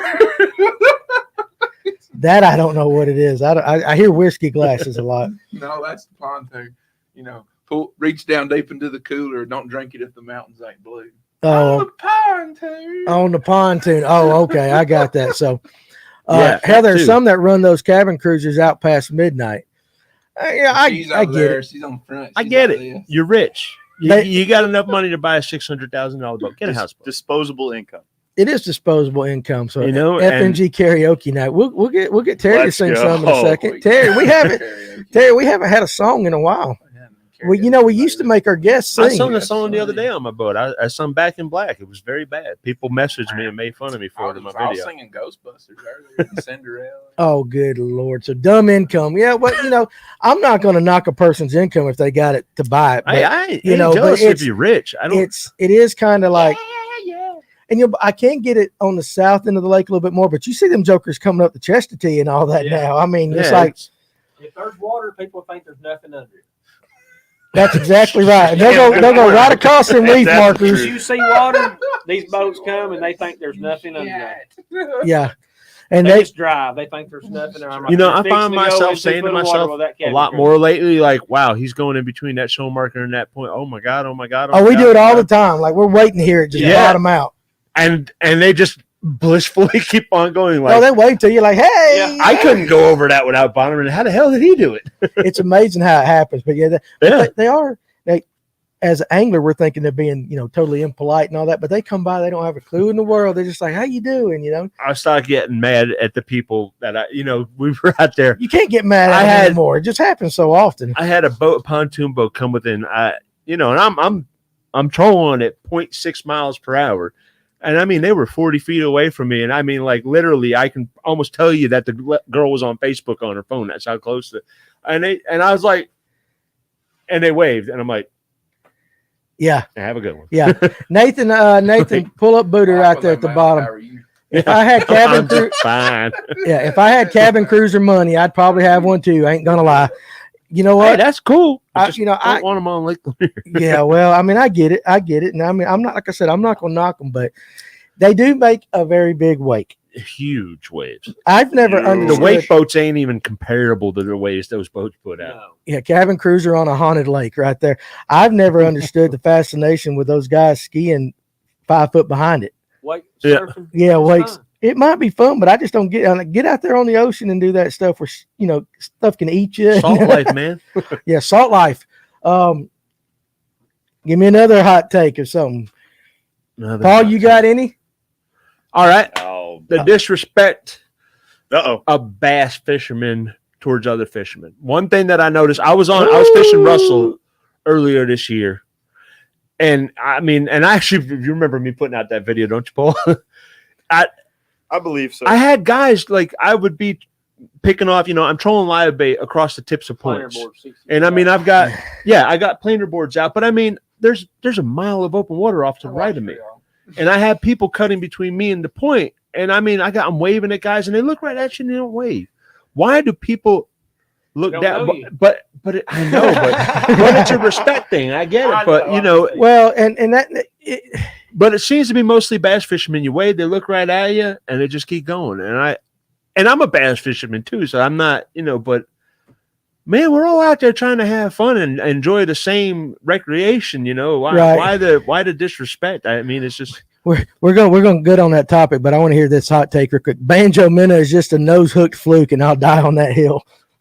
Well, banjo minnow, in my opinion, is the one that brought the fluke into the world. And it was the banjo minnow, and then came the sluggo. Minner. Sluggo, Remember yeah. back the sluggo was I the remember big. the sluggo. The sluggo was the fluke before the fluke, and I'm pretty sure who came up with the sluggo copied the banjo minnow, idea. Yeah. Respect is a Banjo minnow catches fish. Well, let me put it. I think respect is bigger than fishing. I think it's a society problem. Yeah. A little bit, but it is. It's But a I society have noticed when I'm in my big boat, my big Now fiberglass boat with the that's T-top, interesting. problem. What's that? Bass and trout fishermen are the most toxic. You have Communities. no. That might be the most striper truthful fishermen thing. can be toxic, very toxic. You too. can, but I think you guys are the JV Is compared to not? the bass guys. The bass guys are like, Yeah, no, not as bad. again, still, trust there are me, those out Lord there. knows, we know. But I notice if I'm in my grandfather's boat, my 17-foot bass tracker, I get the, I get the snub, way people look at me like, well, he's obviously not important. So I'm going to fish right where he's going, knowing that he doesn't have an option because he's got planer boards out. And I'm going to totally screw him over to fish this point where there's no room for me to get, But when I'm in my big fiberglass boat, my center console with the T-top and everything, I get a lot more respect than I do when I'm fishing out of my grandfather's boat. It's, So because you're saying size matters. money matters to some people. Size apparently. matters, right there. Well, Yeah. we all know that, but it is. I can see that. Now let me play devil's advocate. Yeah. Okay, so I'm a bass guy, and I come up, and I got a guy that's got planers out and all that, and why does he need that much space to catch his fish? Why ain't he got it right behind his boat? And I'm not saying I disagree. I'm just throwing it out there as I a get counter that argument. too. Now, here's the thing about that. My planer boards are within casting distance of my boat. So why are you coming within casting distance of my boat where I'm fair fishing? enough. I'm moving at the same speed that you would be if you were trolling with your trolling motor on that point, fishing that point. I'm moving at 0.4 to 0.8 tops. Okay, fair enough. That's it. I'm running damn 70 anyway, so it's just fast along. But I mean, guys will camp where I'm pulling over. Will get between me, like, dude, I can't. Now I got to pull. How about I pull up? Sometimes when pull I up see Ron's y'all comment pulling planer borders, is just another excuse for me to put my Phoenix on its side. On its side. Yeah, it'll go way out. Oh yeah. You like that? Pull up Ron's comment right there, Paul, if you don't mind. Turn, you're gonna do that. Big as you I do are. it to him. Look, he does because they go, hold on. He'll turn that joker. Afraid you're gonna dump his fairy ones out the boat. Listen. Well, let's see. I of all the people. He rides down the lake with packs of worms flying around, and I feel something hit my leg. I'm, what the hell is that? And he's like, "Oh, them's my Senkos." I'm like, you lose on the shit you throw every time we go. So it That's is. the only thing he throw on his fairy one. And Danny's like this too half the time. He's like this right here. I'm like, put your hat off and put it on your foot. And Danny just sits over there. It's all right. Listen at you now. We all have our little quirks. Listen, I thought we were friends, Ryan. I thought we were friends. I remember those bass reels from the 80s. But see what Ron said. You asked, I want to know why crappie fishermen will troll side by side down the middle of a river channel over at Weiss, and you have to run in the river channels just to survive over there. So it's like they're right. I mean, you got stumps on either side, so you got that one lane. Now that I can see being an issue. Oh yeah. I mean, There needs to be a hazard buoy there, though, saying they can't do that.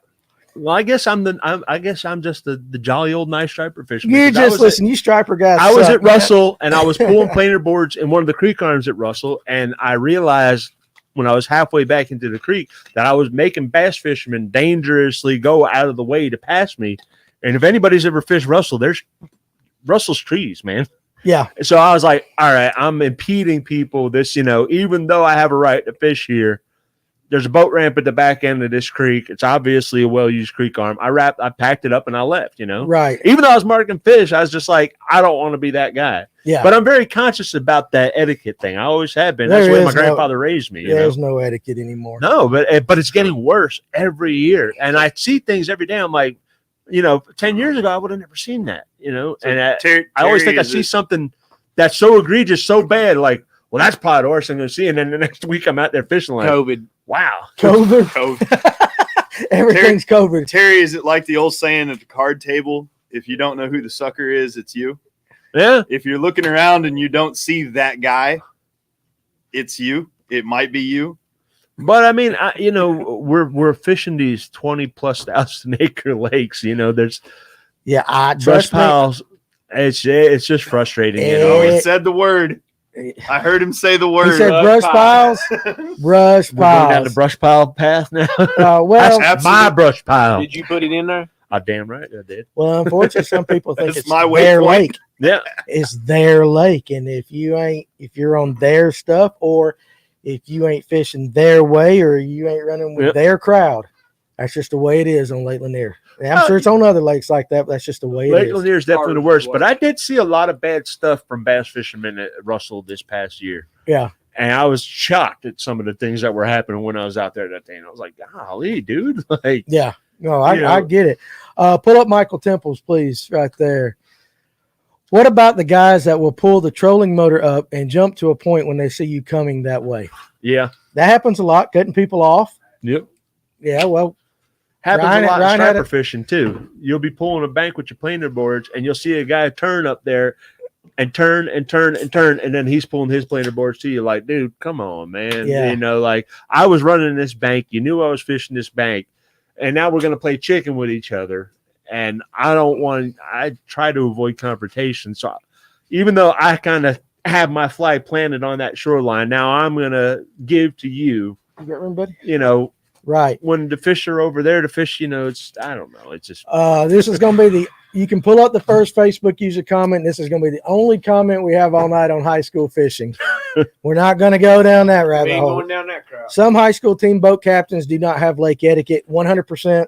Yes. Now he's right that the day that I had those problems at Russell was the practice days for the South Carolina High School State Championship. Yeah, that And we're the stuff that happened that day was like, and then I found out, I'm like, so those were adults with kids in Yeah. the boat that were doing, are you serious? you guys can argue the high school stuff in the comments section. We ain't going down I'm that good with road. it. I don't need to argue it. Lake Lanier puts a whole new meaning to click bait. Yeah, it does. Lake Lanier is again, it is a middle school girls locker room. Well, like I've 100%. always said, it's the real house guides of Lake Lanier. When it comes to guides, it's always you been said it, not me. This group's not going along with this group, and then this group 5 years later, they're friends now. But it's this guy don't like this guy, and that guy's my friends with, and it's hard to keep up with it all. I got to get on my counter. Okay, so such and such isn't talking to him anymore, so I got to, So when I'm talking to him, I can't bring him up. Do you have a cork board with some yeah, with the pins string, and some with the strings? pins? I so much enjoy that. Like the mafia thing, the boss and the capos and the mafia, the FBI mafia board. Is it not the biggest drama thing you've ever seen in your life? It is, and now the funny thing about Lake Lanier is, a friend of mine, Keith, and I, we sat there one day, and we, off the top of our heads, we came up with over 20 striper guides on Lake Lanier. Mm-hmm. And then I threw my hat in it and added another one to it. Mm-hmm. But I'm now, as far as my striper fishing and guiding goes, is a little different. I have different set of plans with what I'm doing. I'm not trying to. If I ever do go full time, that's one thing. But I feel so bad because it's like I don't want to be that guy, man. I don't want to be the 24. Like, hey, I'm guiding too now, Right. But I have different ideas about it where I want to try to. Do some outreach with it and stuff like that. But that's a topic for the end. I'll do that pitch at the end of this. We're still debating stuff here. Michael Temple's a lot. So, but I don't want to go down the good road. Go down whatever road you want to go. Because we've heard bass, bass guys. Atlanta, who is this? Does Lanier have a fall herring schooling bite? What about wolf packs that run the bank? Yes. Yes, and yes. Actually, very yes. Ryan? Yes. It's about time. Ryan, grab that microphone and expand on that slightly, please. No. Please. He's going to get loud. If I got I hope he does sound effects. He's fixing to. Now they Let's might not go. know. They might not know. Fishermen are bitches, moaners, and whiners. Damn right I am. yeah. But not screamers. What's the best guy? We'll go with festive, baby. Festive Water. Festive best Water, kayak so shop in we the got- area. Festive waters. We ain't dumb, Nathan. Yeah, we ain't We ain't dumb, baby. Lanier has a fall herring schooling bite, and they wolf pack all year. Year. And if you ain't fishing for herring eaters and stuff in the fall, you might as well go to the house and watch football. Yeah, That's what they it are. is. That's my rhyme for the day. They are. Seriously, cover water. Burn you damn trolling motor batteries up. Nathan, my phone's upstairs, buddy. Sorry. Mr. You have to send it to Yeah, Paul. when I lived on the lake, I used to see lots of wolf packs of very, very nice sized largemouth swim by every morning. Yeah. Several of them, in fact, that would come by 4 or 5 at a time, and every largemouth in that pod was 4 or 5 pound plus, you know. Yeah. They don't bite. They don't bite worth a damn unless you got a live brim out there. You put a live brim on a hook and keep them on the surface, you'll get their attention quickly. Well, I tell everybody, if you really want to catch the biggest largemouth in a lake, put a brim on there. Yeah. Definitely. I mean, that's farm pond. I don't care where that's at. You want to catch some big stripers in April too? Put a brim behind. Just don't catch it in a cast net, right? Damn right, don't do that. Don't catch it in a cast net. That $250 ticket was 2010. So Lord, I can only imagine what that brim will cost you today. Oh, there's no telling. Bidenomics. So that's $1,000 brim. $1,000 brim right there. I told you know what's funny is I seen that DNR agent at the Forest Wood Cup. So that was 2008 then, because that was during the last big the first Forest Wood Cup. Mm-hmm. That was 2008, right? Wasn't it, Ryan? I think, but it don't matter anyways. Yeah. But I seen him at the expo, and I walked up to him, and I was like, "You caught any brim violators yet?" And he's like, "I don't know what you're talking about." I'm like, "You don't remember me?" I was like, "You don't remember that ticket that you gave me? Forget your." I don't think I would have done that. And his partner's looking at me. I could tell his partner's like, "Wait a minute, I do recognize that guy." I told him, I was like, "Man, if I knew that thing was going to cost me $250, I'd have ate him right in front of you." And he goes, "Well, I'm sorry you feel that way." And I just walked off, but and I would have took him out. All right, 2 quick questions, Ryan. What do they need to be throwing this weekend? Brent, you can answer that too. Either one. You need to be throwing some tap water. I'm a skimmer. Tap water. I'm a skimmer. Waves are big. Go to the big one. I'm a skimmer. All right. Chrome Vixen, whatever. You need to throw the biggest drawing power top water baits that you can throw. Okay. Yep. There you go. It's in my fishing report forecast. That's right. On our members only page. All right. Question for tap water. Tap water. Question for the striper man. The striper man. Yeah, I pull big baits whenever I can get away with it. Now this past winter, the best bait on Lake Lanier for good sized striped bass were actually tiny shiners. The striped bass got to a pattern in January. Well, late December, and they didn't relent all the way up until March, where they didn't want to see anything bigger than 3 inches. But the past couple of weeks, I've been pulling nothing but big shad on Russell, stinger hook size shad. How about that poker run this weekend on the lake? So it'll be rough. Yeah, you won't find me nowhere near Lake Lanier for a couple of weeks. We gotta get Gainesville ready to trade this ice out here for a damn king. Good Lord. Yeah, and trout as well. I was actually using trout for cut bait the other night, and I caught a nice size striper. Those, if we're not going to allow cabin cruisers on the lake, which if we had our druthers, we wouldn't. I don't think you should allow those big, fast poker run. I'm all for that. I don't put the camera on me. Oh Lord, here we go. You got it. Nope. I have zero issue with the poker run. You want to know why? Because them dudes right there, they donate so much freaking money to Children's Healthcare of Atlanta every year. That changed my opinion on them. They donate so much. Them dudes are rich beyond belief that do that because they got enough money to go, let's go practice some time. And then they turn around and do it again. Okay. But they donate so much money to Children's Healthcare of Atlanta, it's not even funny. Okay, that's fair. That changed my opinion quite a bit. Enough. So the poker I'll just stay off the lake. Let them have the lake for the weekend. Poker run, they do good stuff. Okay, then there you go. That's fair enough. Good, absolutely good. So they're good. Hey, now, as far as guiding on Russell or Lanier, I've decided I'm going to go where the bite is, and I'm going to give the person the option to go. If you book a trip with me in advance, say you want to book a trip November the 13th on a Friday. That's pretty specific. And I'm on a hot bite at Lake Russell or Lake Notley or a different lake. I'm going to give you the option. I'll fish Lanier. I mean, I catch fish in Lanier with the best of them. Right. But if you want a special trip in a unique environment with trophy fish, I'm going to give you that option. We'll ride together, or you can follow me, and I'm actually kind of contemplating maybe putting my big boat in storage by Russell and guiding on Russell, because I fish Lake Russell and I don't see striper boats. I mean, it's rare to see another striper boat on Russell. They ain't nothing but bass boats, and half the bass boats ain't got no skag on the bottom of But the thing about Russell is Russell can be pretty tough. You ever Russell been is to Russell?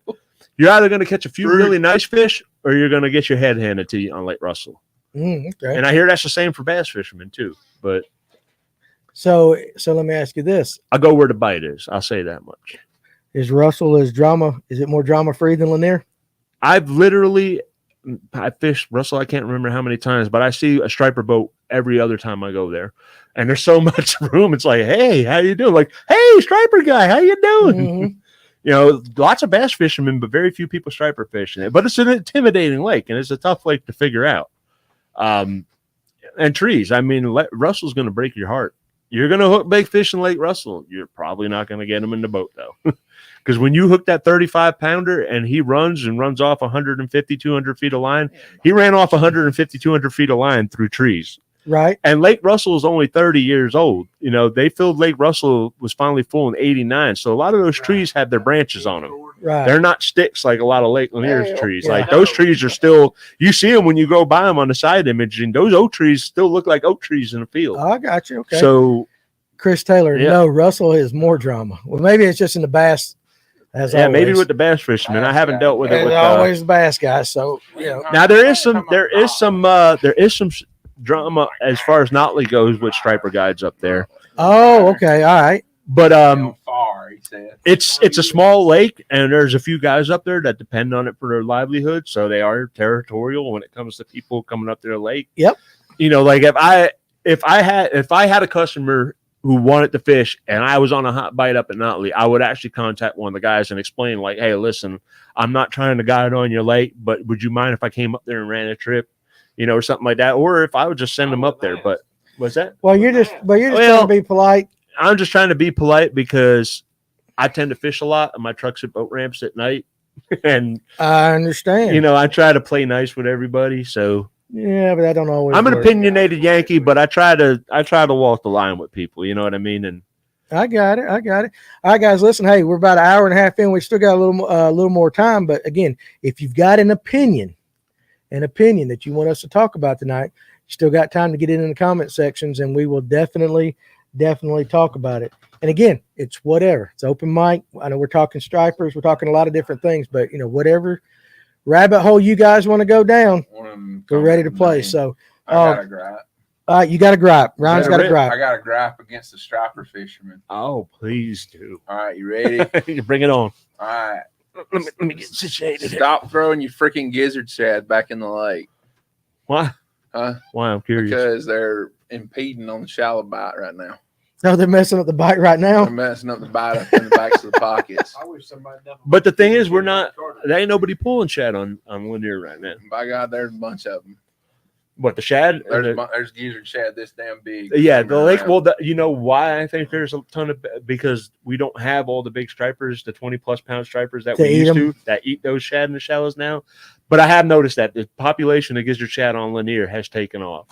Oh yeah, sportsman sale September 30th. But it seems to be everywhere. Like everywhere I go, it seems to be gizzard shad are exploding. And it's funny because Carter's they've nosedived, but everywhere else, Russell, Lanier, even Notley, I've seen tons of gizzard shad the last time I was up there. They used to. What do you think that's because? I mean, why do you think that is? I think DNR done something about it themselves. Oh, really? Yes, sir. 6 years ago. Yeah, we talked to Jeremy about it, and he wasn't entirely sure exactly what happened either. But I know. He said that sprayed them. They shocked them and sprayed them up in the river. Really? Why do you think they would have done that? I don't know. Just think it was hurting the lake, or? I don't know. Well, I know there's plenty of alewives in Carter's. That burn right. I know I've heard the guys talk about the alewives. So, let's see. Hot take. what we got. Maybe I'm just that guy. That's the way I'm going to say it. Lord knows we don't want to upset anybody. I don't want Okay, I'll just read it this way. But I think folks are too polite, getting to the point where people expect you to just go back to the ramp as soon as you see them on the lake. Well, some people think the lake revolves around them, I guess. I don't know. Well, as far as like I said about Notley, I would talk to the guy about it to let them know, like, listen, I am not opening up shop on this lake. Mm-hmm. You know, I mean, Notley's only, I don't even think it's 3,000 acres, right? It's not much bigger than Carter's, like is it? 2,000? 2,000. Yeah, it's small. something like And that. especially when they drain it down. Yeah, especially in the wintertime when they draw it down 15 foot. Down, you get a 50 boat tournament, and they ain't nowhere to fish. Like fishing 20 up at Yahula and Delonigan. Bank and burn it. And honestly, my hot take on Notley is I think Notley's getting too much pressure for striper fishing these days since the internet's come about. Notley used to be like one of the few places you can go in Georgia and have a legitimate shot at a 40-plus pound. Well, you probably can't get too many on there. Well, that too. But last summer, what happened was Lake Lanier got really tough in August and September for stripers. Right. And by the end of August, and Jeremy Seabolt, I doubt he's in the comment section, but even he made comments about Why it, like, he watching? I don't know, probably because I didn't tell him. I didn't have time. But But tacos, he's a guide on Notley. But by the end of the summer, most of the guys that fish Lanier, like a lot of the guys that fish Lanier, were going to Notley. And the guys that guide on Notley were like, when the hell are you guys going back to Lanier? This is getting annoying because there was some days I heard there'd be 20-something boats out there trolling that one area in front of the dam at Notley. That's where they all go. Yeah, and there's not that much room at Notley to begin with, But one thing I've noticed about Notley is I think Notley's actually having a bait fish issue, in my opinion. When I first started fishing there a couple of years ago, there was a lot of bait fish around the lights, and the stripers I was catching in the wintertime and spring were plump. The stripers that I'm seeing from the they were bullback Betty, but they were good little Danes. They were good plump, thick fish. The fish that I'm seeing caught now are pencils. So I pull up Nathan's last comment right there. Since you said plump, I agree, Scott. Since the internet has come about, what an old man thing to say. Well, we are old. We are old, man. We're old, no, but it's just since the internet's coming. Well, it is a smaller lake, and I think a lot of people. I know that listening to Jeremy and the guys talk about Carters and talking about pressure and things like that. You're squeaking the chair. It's okay. Yeah, it's okay. A lot of things squeak these days. But it's pressure on them little lakes. I get it. I get it. But when you've got a lake like Lanier, Russell, 38,000 acres, there's room for everybody. Yeah, absolutely. There's room for everybody. Alatuna, there's room for everybody. And there's always going to be big fish in Lake Lanier. The thing about Notley, I haven't seen Notley put out a 30-pound striper. There was a 50-plus that was caught out of Notley like a year ago. Year and a half ago, something like that. Well, in the last year, there was a 50-plus. And that's the biggest striper I've heard out of there in years and years and years and years. Like a unicorn fish? Yes. That fish somehow in that little tiny lake escaped people for a very long time.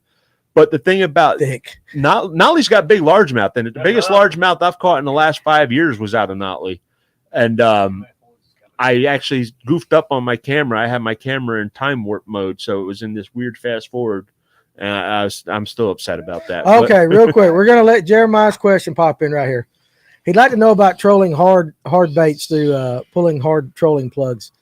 You never hear anyone talk about any hard baits other than I see spots, or spoons, topwater, and red fins. Lots of guys actually. Are you talking about deep water trolling? Or are you talking like hellbenders or something? I guess I don't know. You remember the old hellbenders? J-plugs. Yeah, a friend of mine, Keith McKinnon, he trolls the grandma's plugs and things like that. There's still quite a few guys that troll hard baits on Lake Lanier. They just don't talk about it much. Yeah.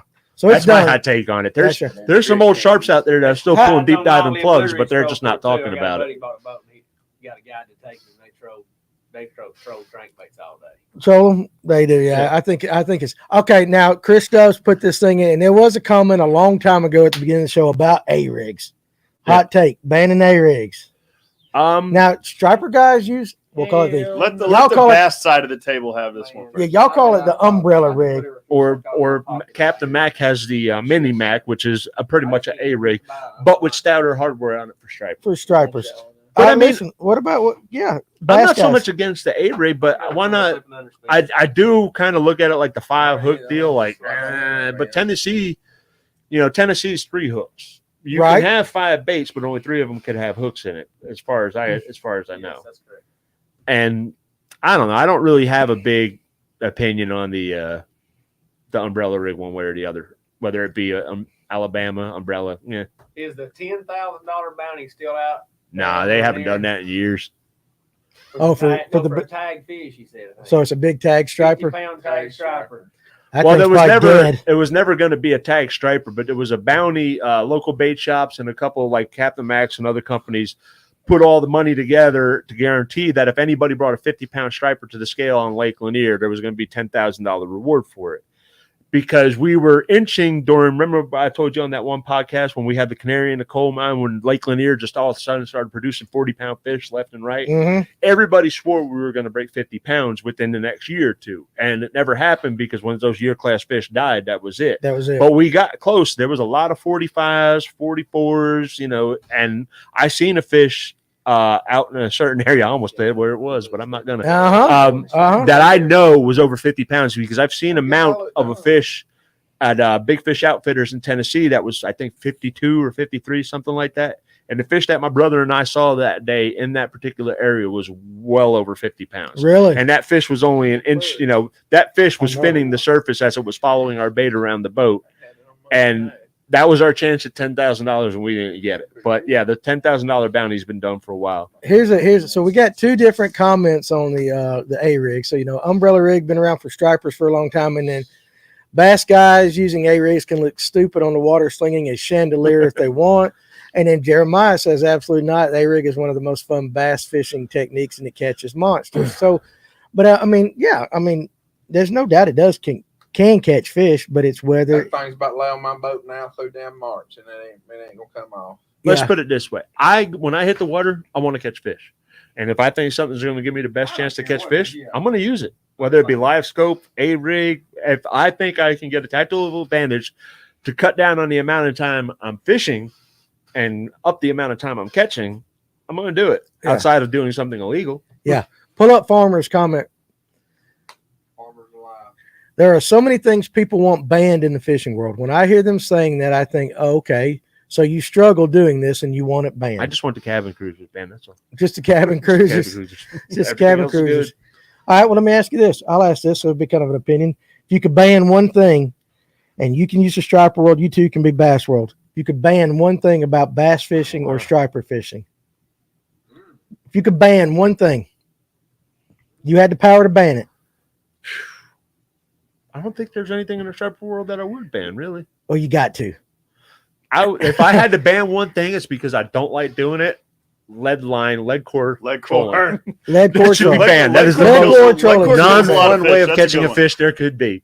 Okay. Ban lead core. All right. So, but that's just more like a snarky take. Yeah, Brent. Lead core kills a lot of fish. That's if you that too. You are right, Paul. Lead core does kill a lot of fish. Okay, yeah. So but if you had to ban one thing.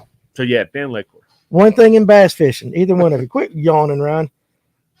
If you had to get your He's trying to ban two things already. He's negotiating. Okay, you got two. Already. You need to ban one thing. You gonna wish for 3 more wishes, Ryan? I don't know. Ban whopper ploppers, yes. Ban whopper ploppers. Quit smiling and answer the question. Yes. Yes. Yes. That's the whole point of the show. Out with it, Ryan. You're taking too long. Motor's over 200. Put it on the table. Boat's over 20.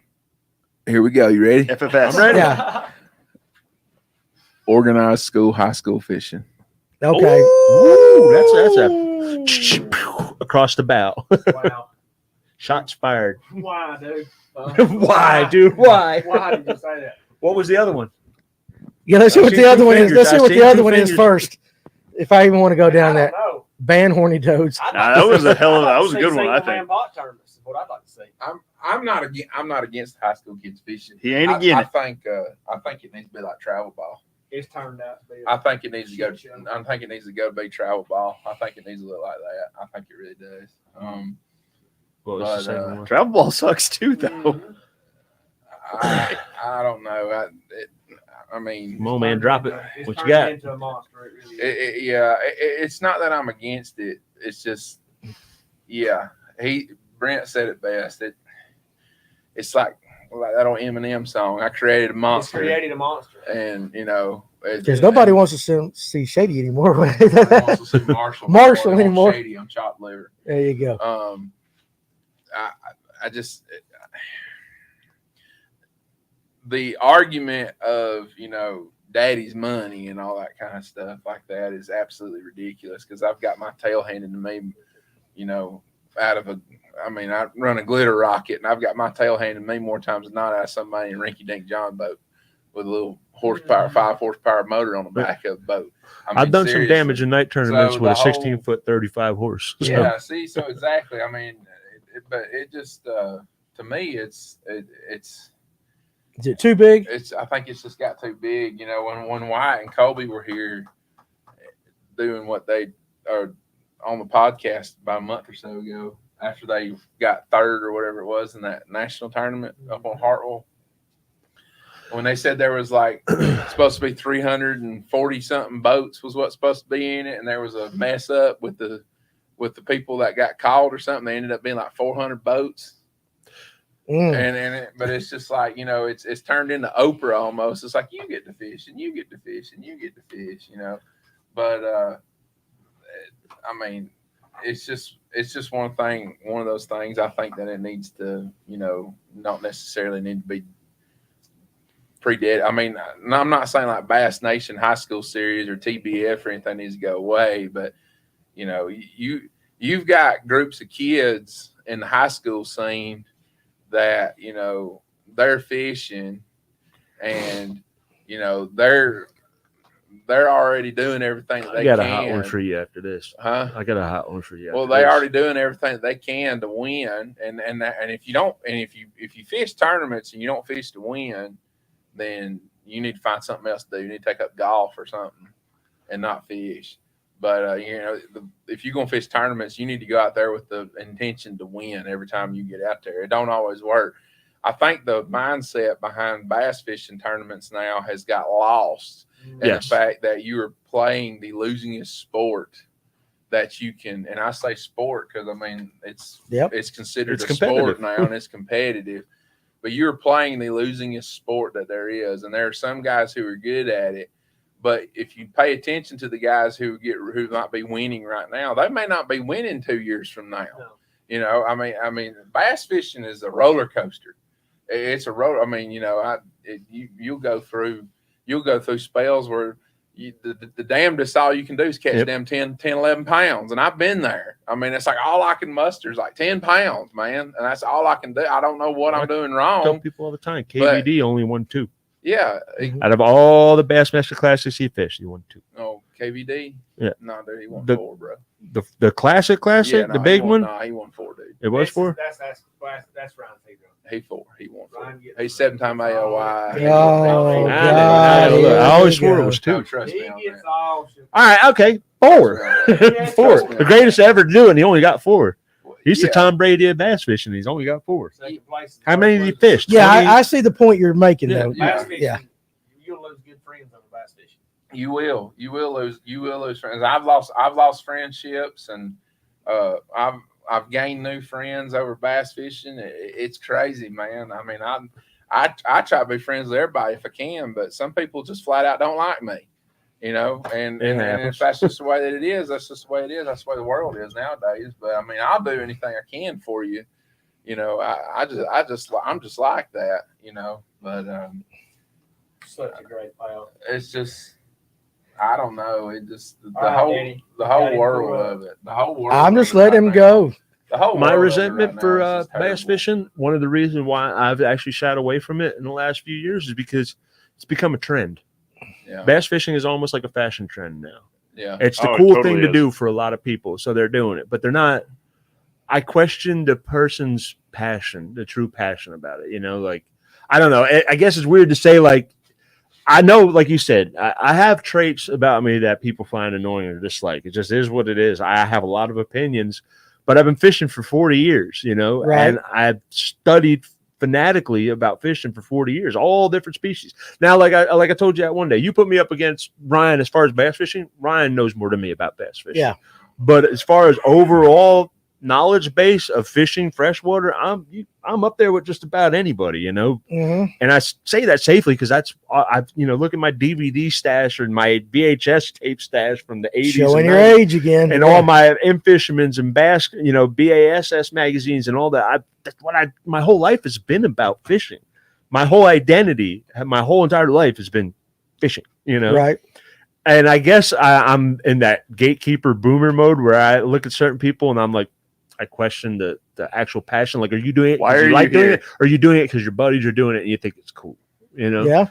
And that's kind of my whole thing with bass fishing is like, it's kind of been like, a cool thing to do. Like, to get the team jersey and with the sunglasses hanging down and the baloney curls coming out from the hat, and the look I'm talking about. I know the look you're talking about. Well, yeah, me and you and I are not getting our baloney curls out from underneath our Baloney hat, curls.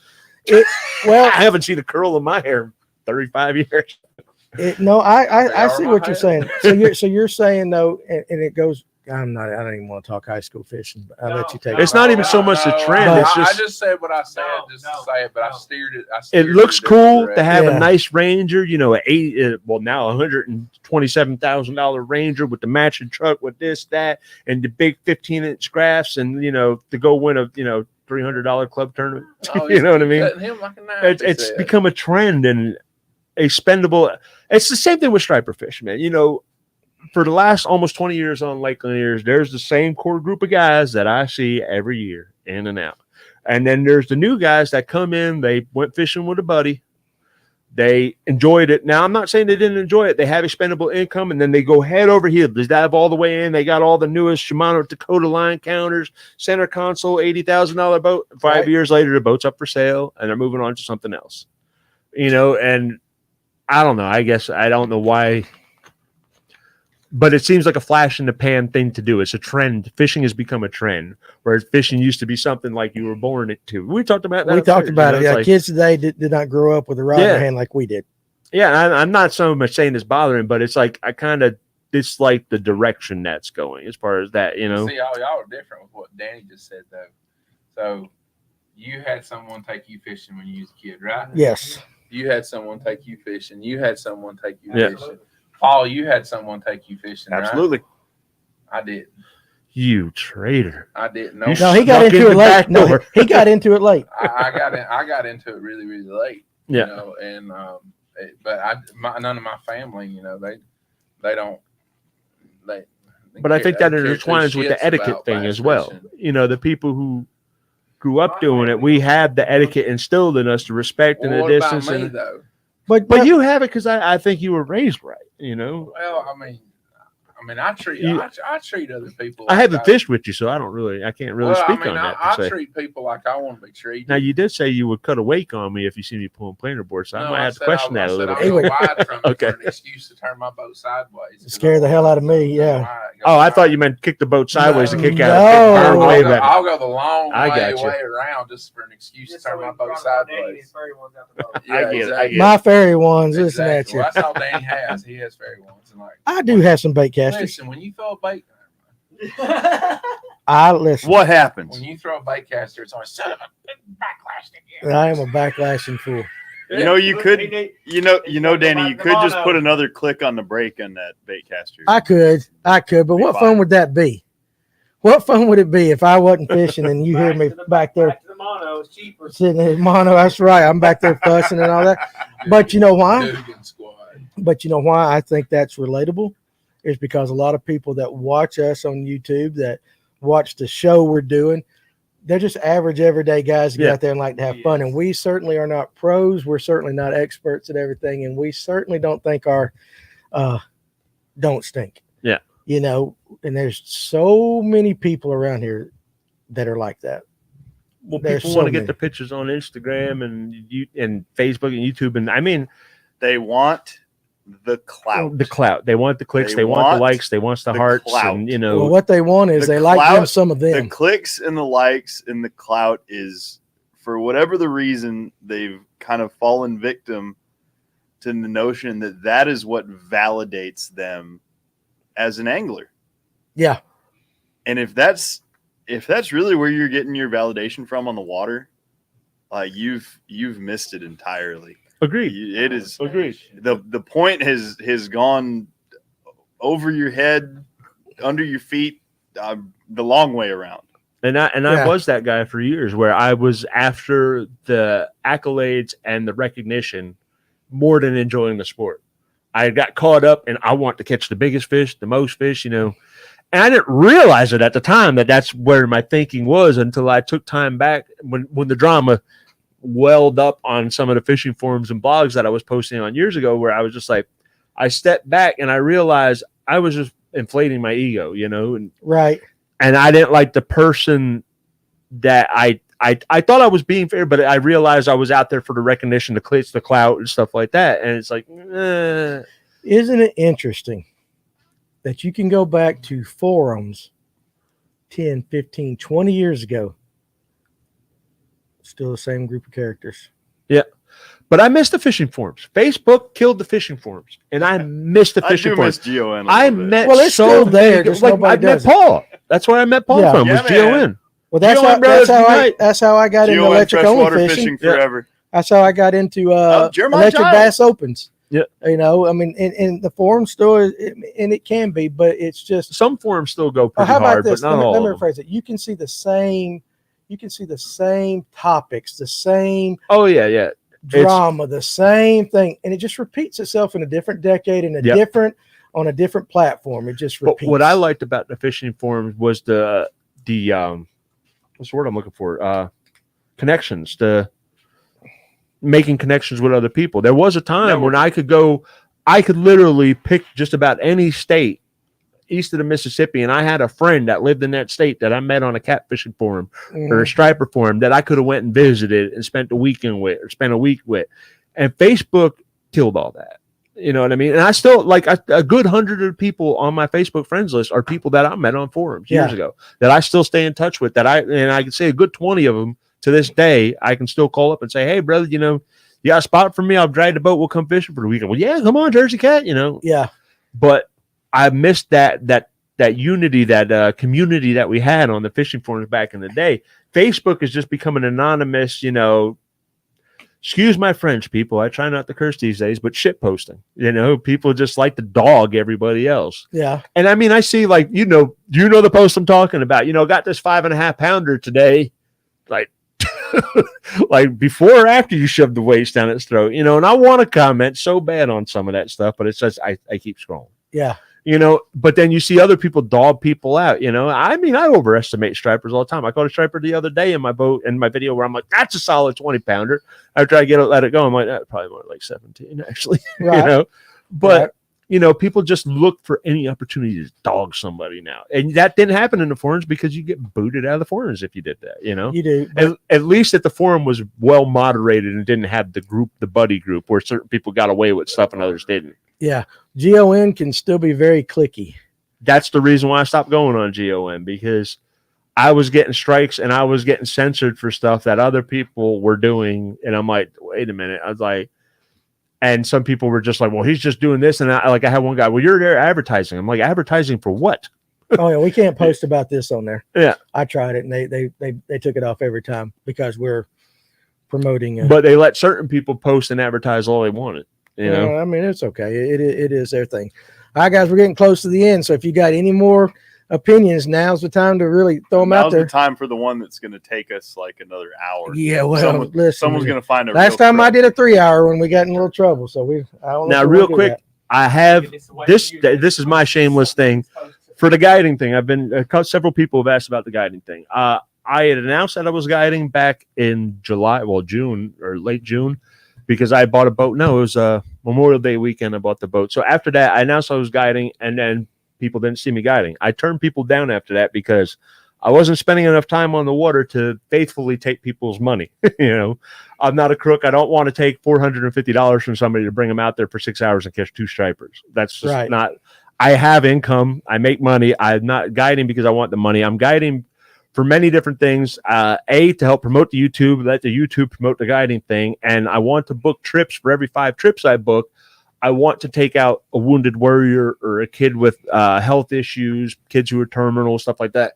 I want to just keep the money that I make guiding in-house and use that money to do outreach and other things. Yeah. And when people see my YouTube channel, they look at it like, well, you know, he only caught this many fish or he only did that.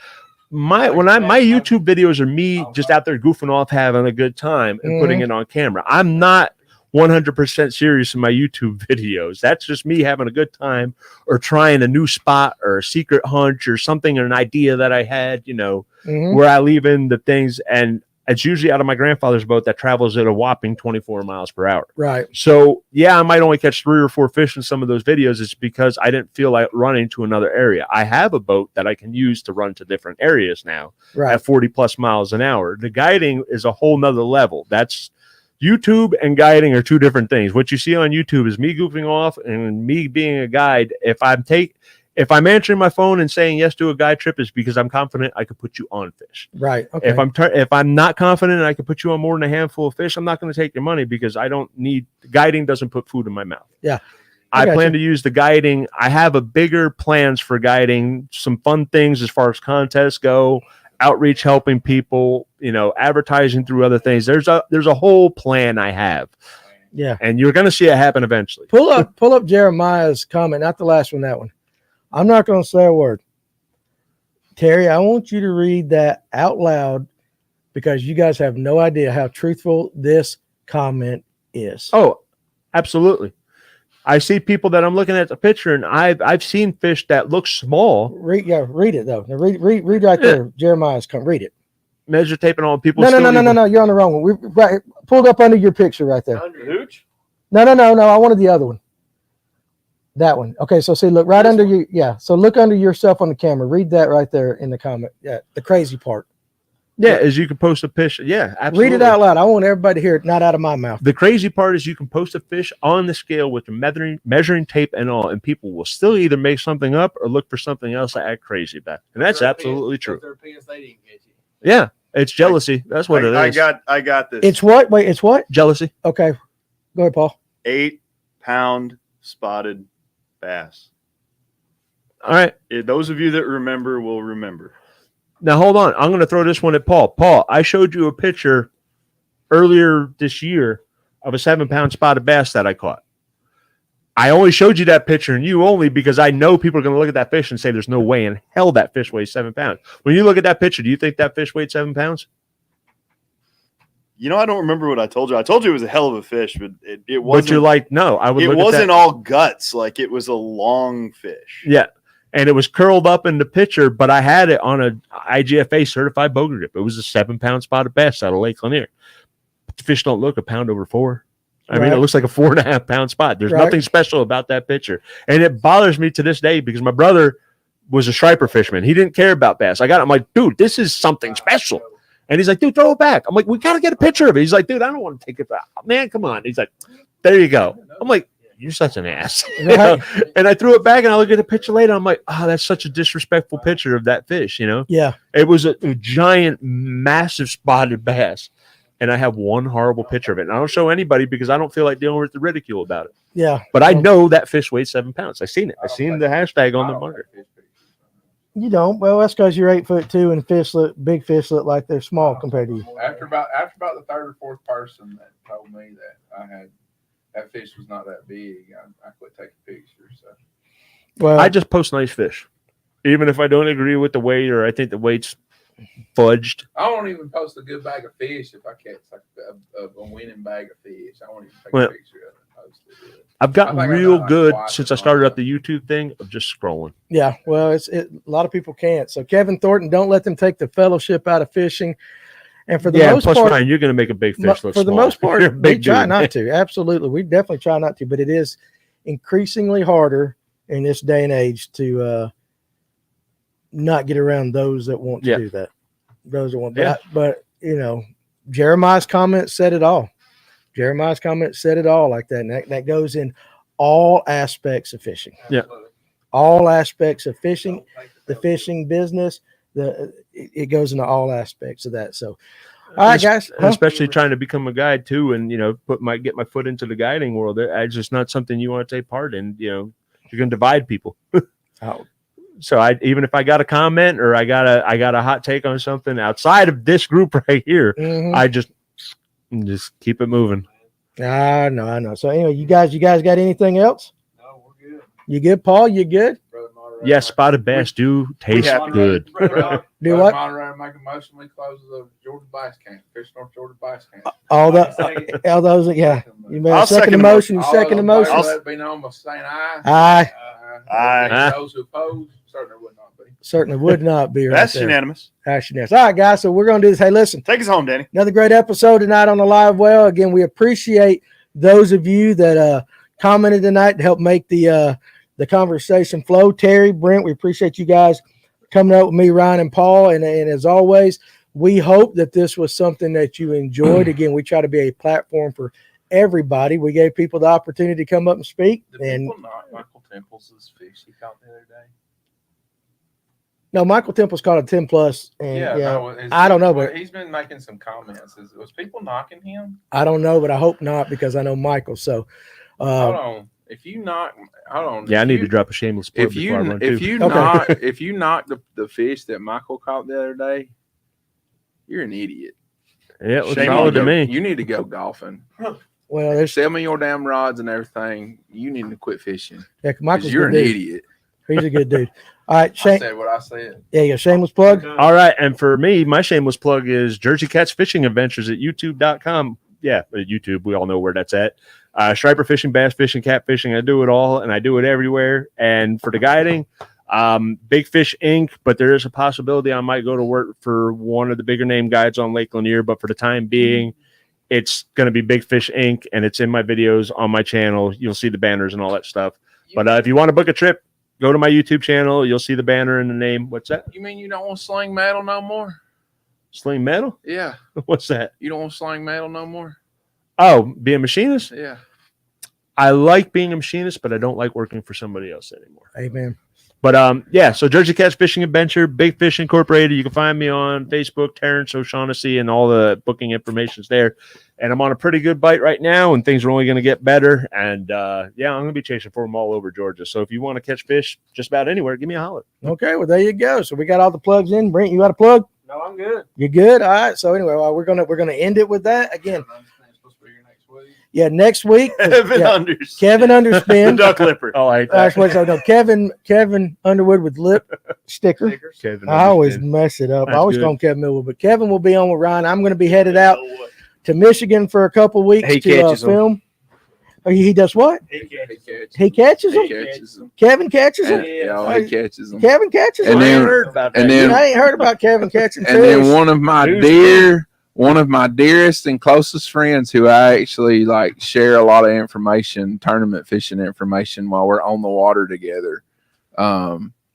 He's going to be coming in here in the next week or two too. Mhm. And he's going to be spicy. That's right. He's going to be spicy. Just Yeah. let you guys know. Is it Richard Slanger? The dude, nope. No, it's right, not. Richard Nope. Slanger. Nope. This is this is one of my good friends, and this I'm going to go ahead and tell you this right now. Dude don't own a piece of electronic. He don't. Awesome. That's Yeah, gonna be any fun. sponsor tonight, Michael? Yeah, we got two great sponsors. You want, We me got to, you want me to go there, Dan? pop them again. Pop our two great sponsors We tonight. will go there just because Michael Temple's asked. And we will tell you guys all about Adams Renovations. That's right. Hit them up at adamsrenovations20@gmail.com or by phone at 470-505-3412. They can get you an outdoor living space, paint your house, rebuild your deck, remodel the bathroom. Just give them a call. Get that honey-do list done.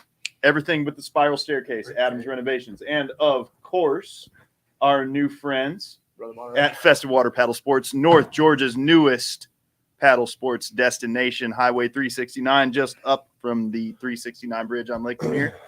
Demos, fishing kayaks, recreational kayaks, whitewater gear, anything you can imagine in the paddle sports world. Give them a call, www.festivewater.com, or call them by phone. We ain't got the number yet, but we'll get it for you next week. That's Danny, right. take us home. All right, guys, we appreciate you. We appreciate the loyal support of our of those of you that watch us. We had a good crowd tonight. You know, again, like I said, if you realize how much we do really appreciate those of you that truly follow us and that truly understand what we're doing here, guys, we appreciate you so much. You guys have a great and safe weekend on the waters. I will see you in probably 3 weeks. Gonna go to Michigan. So, hey, got a new episode of the Real American Road Trip coming out Monday. Gonna be down at Port St. Joe. You guys check it out. So 9 o'clock on Waypoint TV. We love you. You guys have a great week.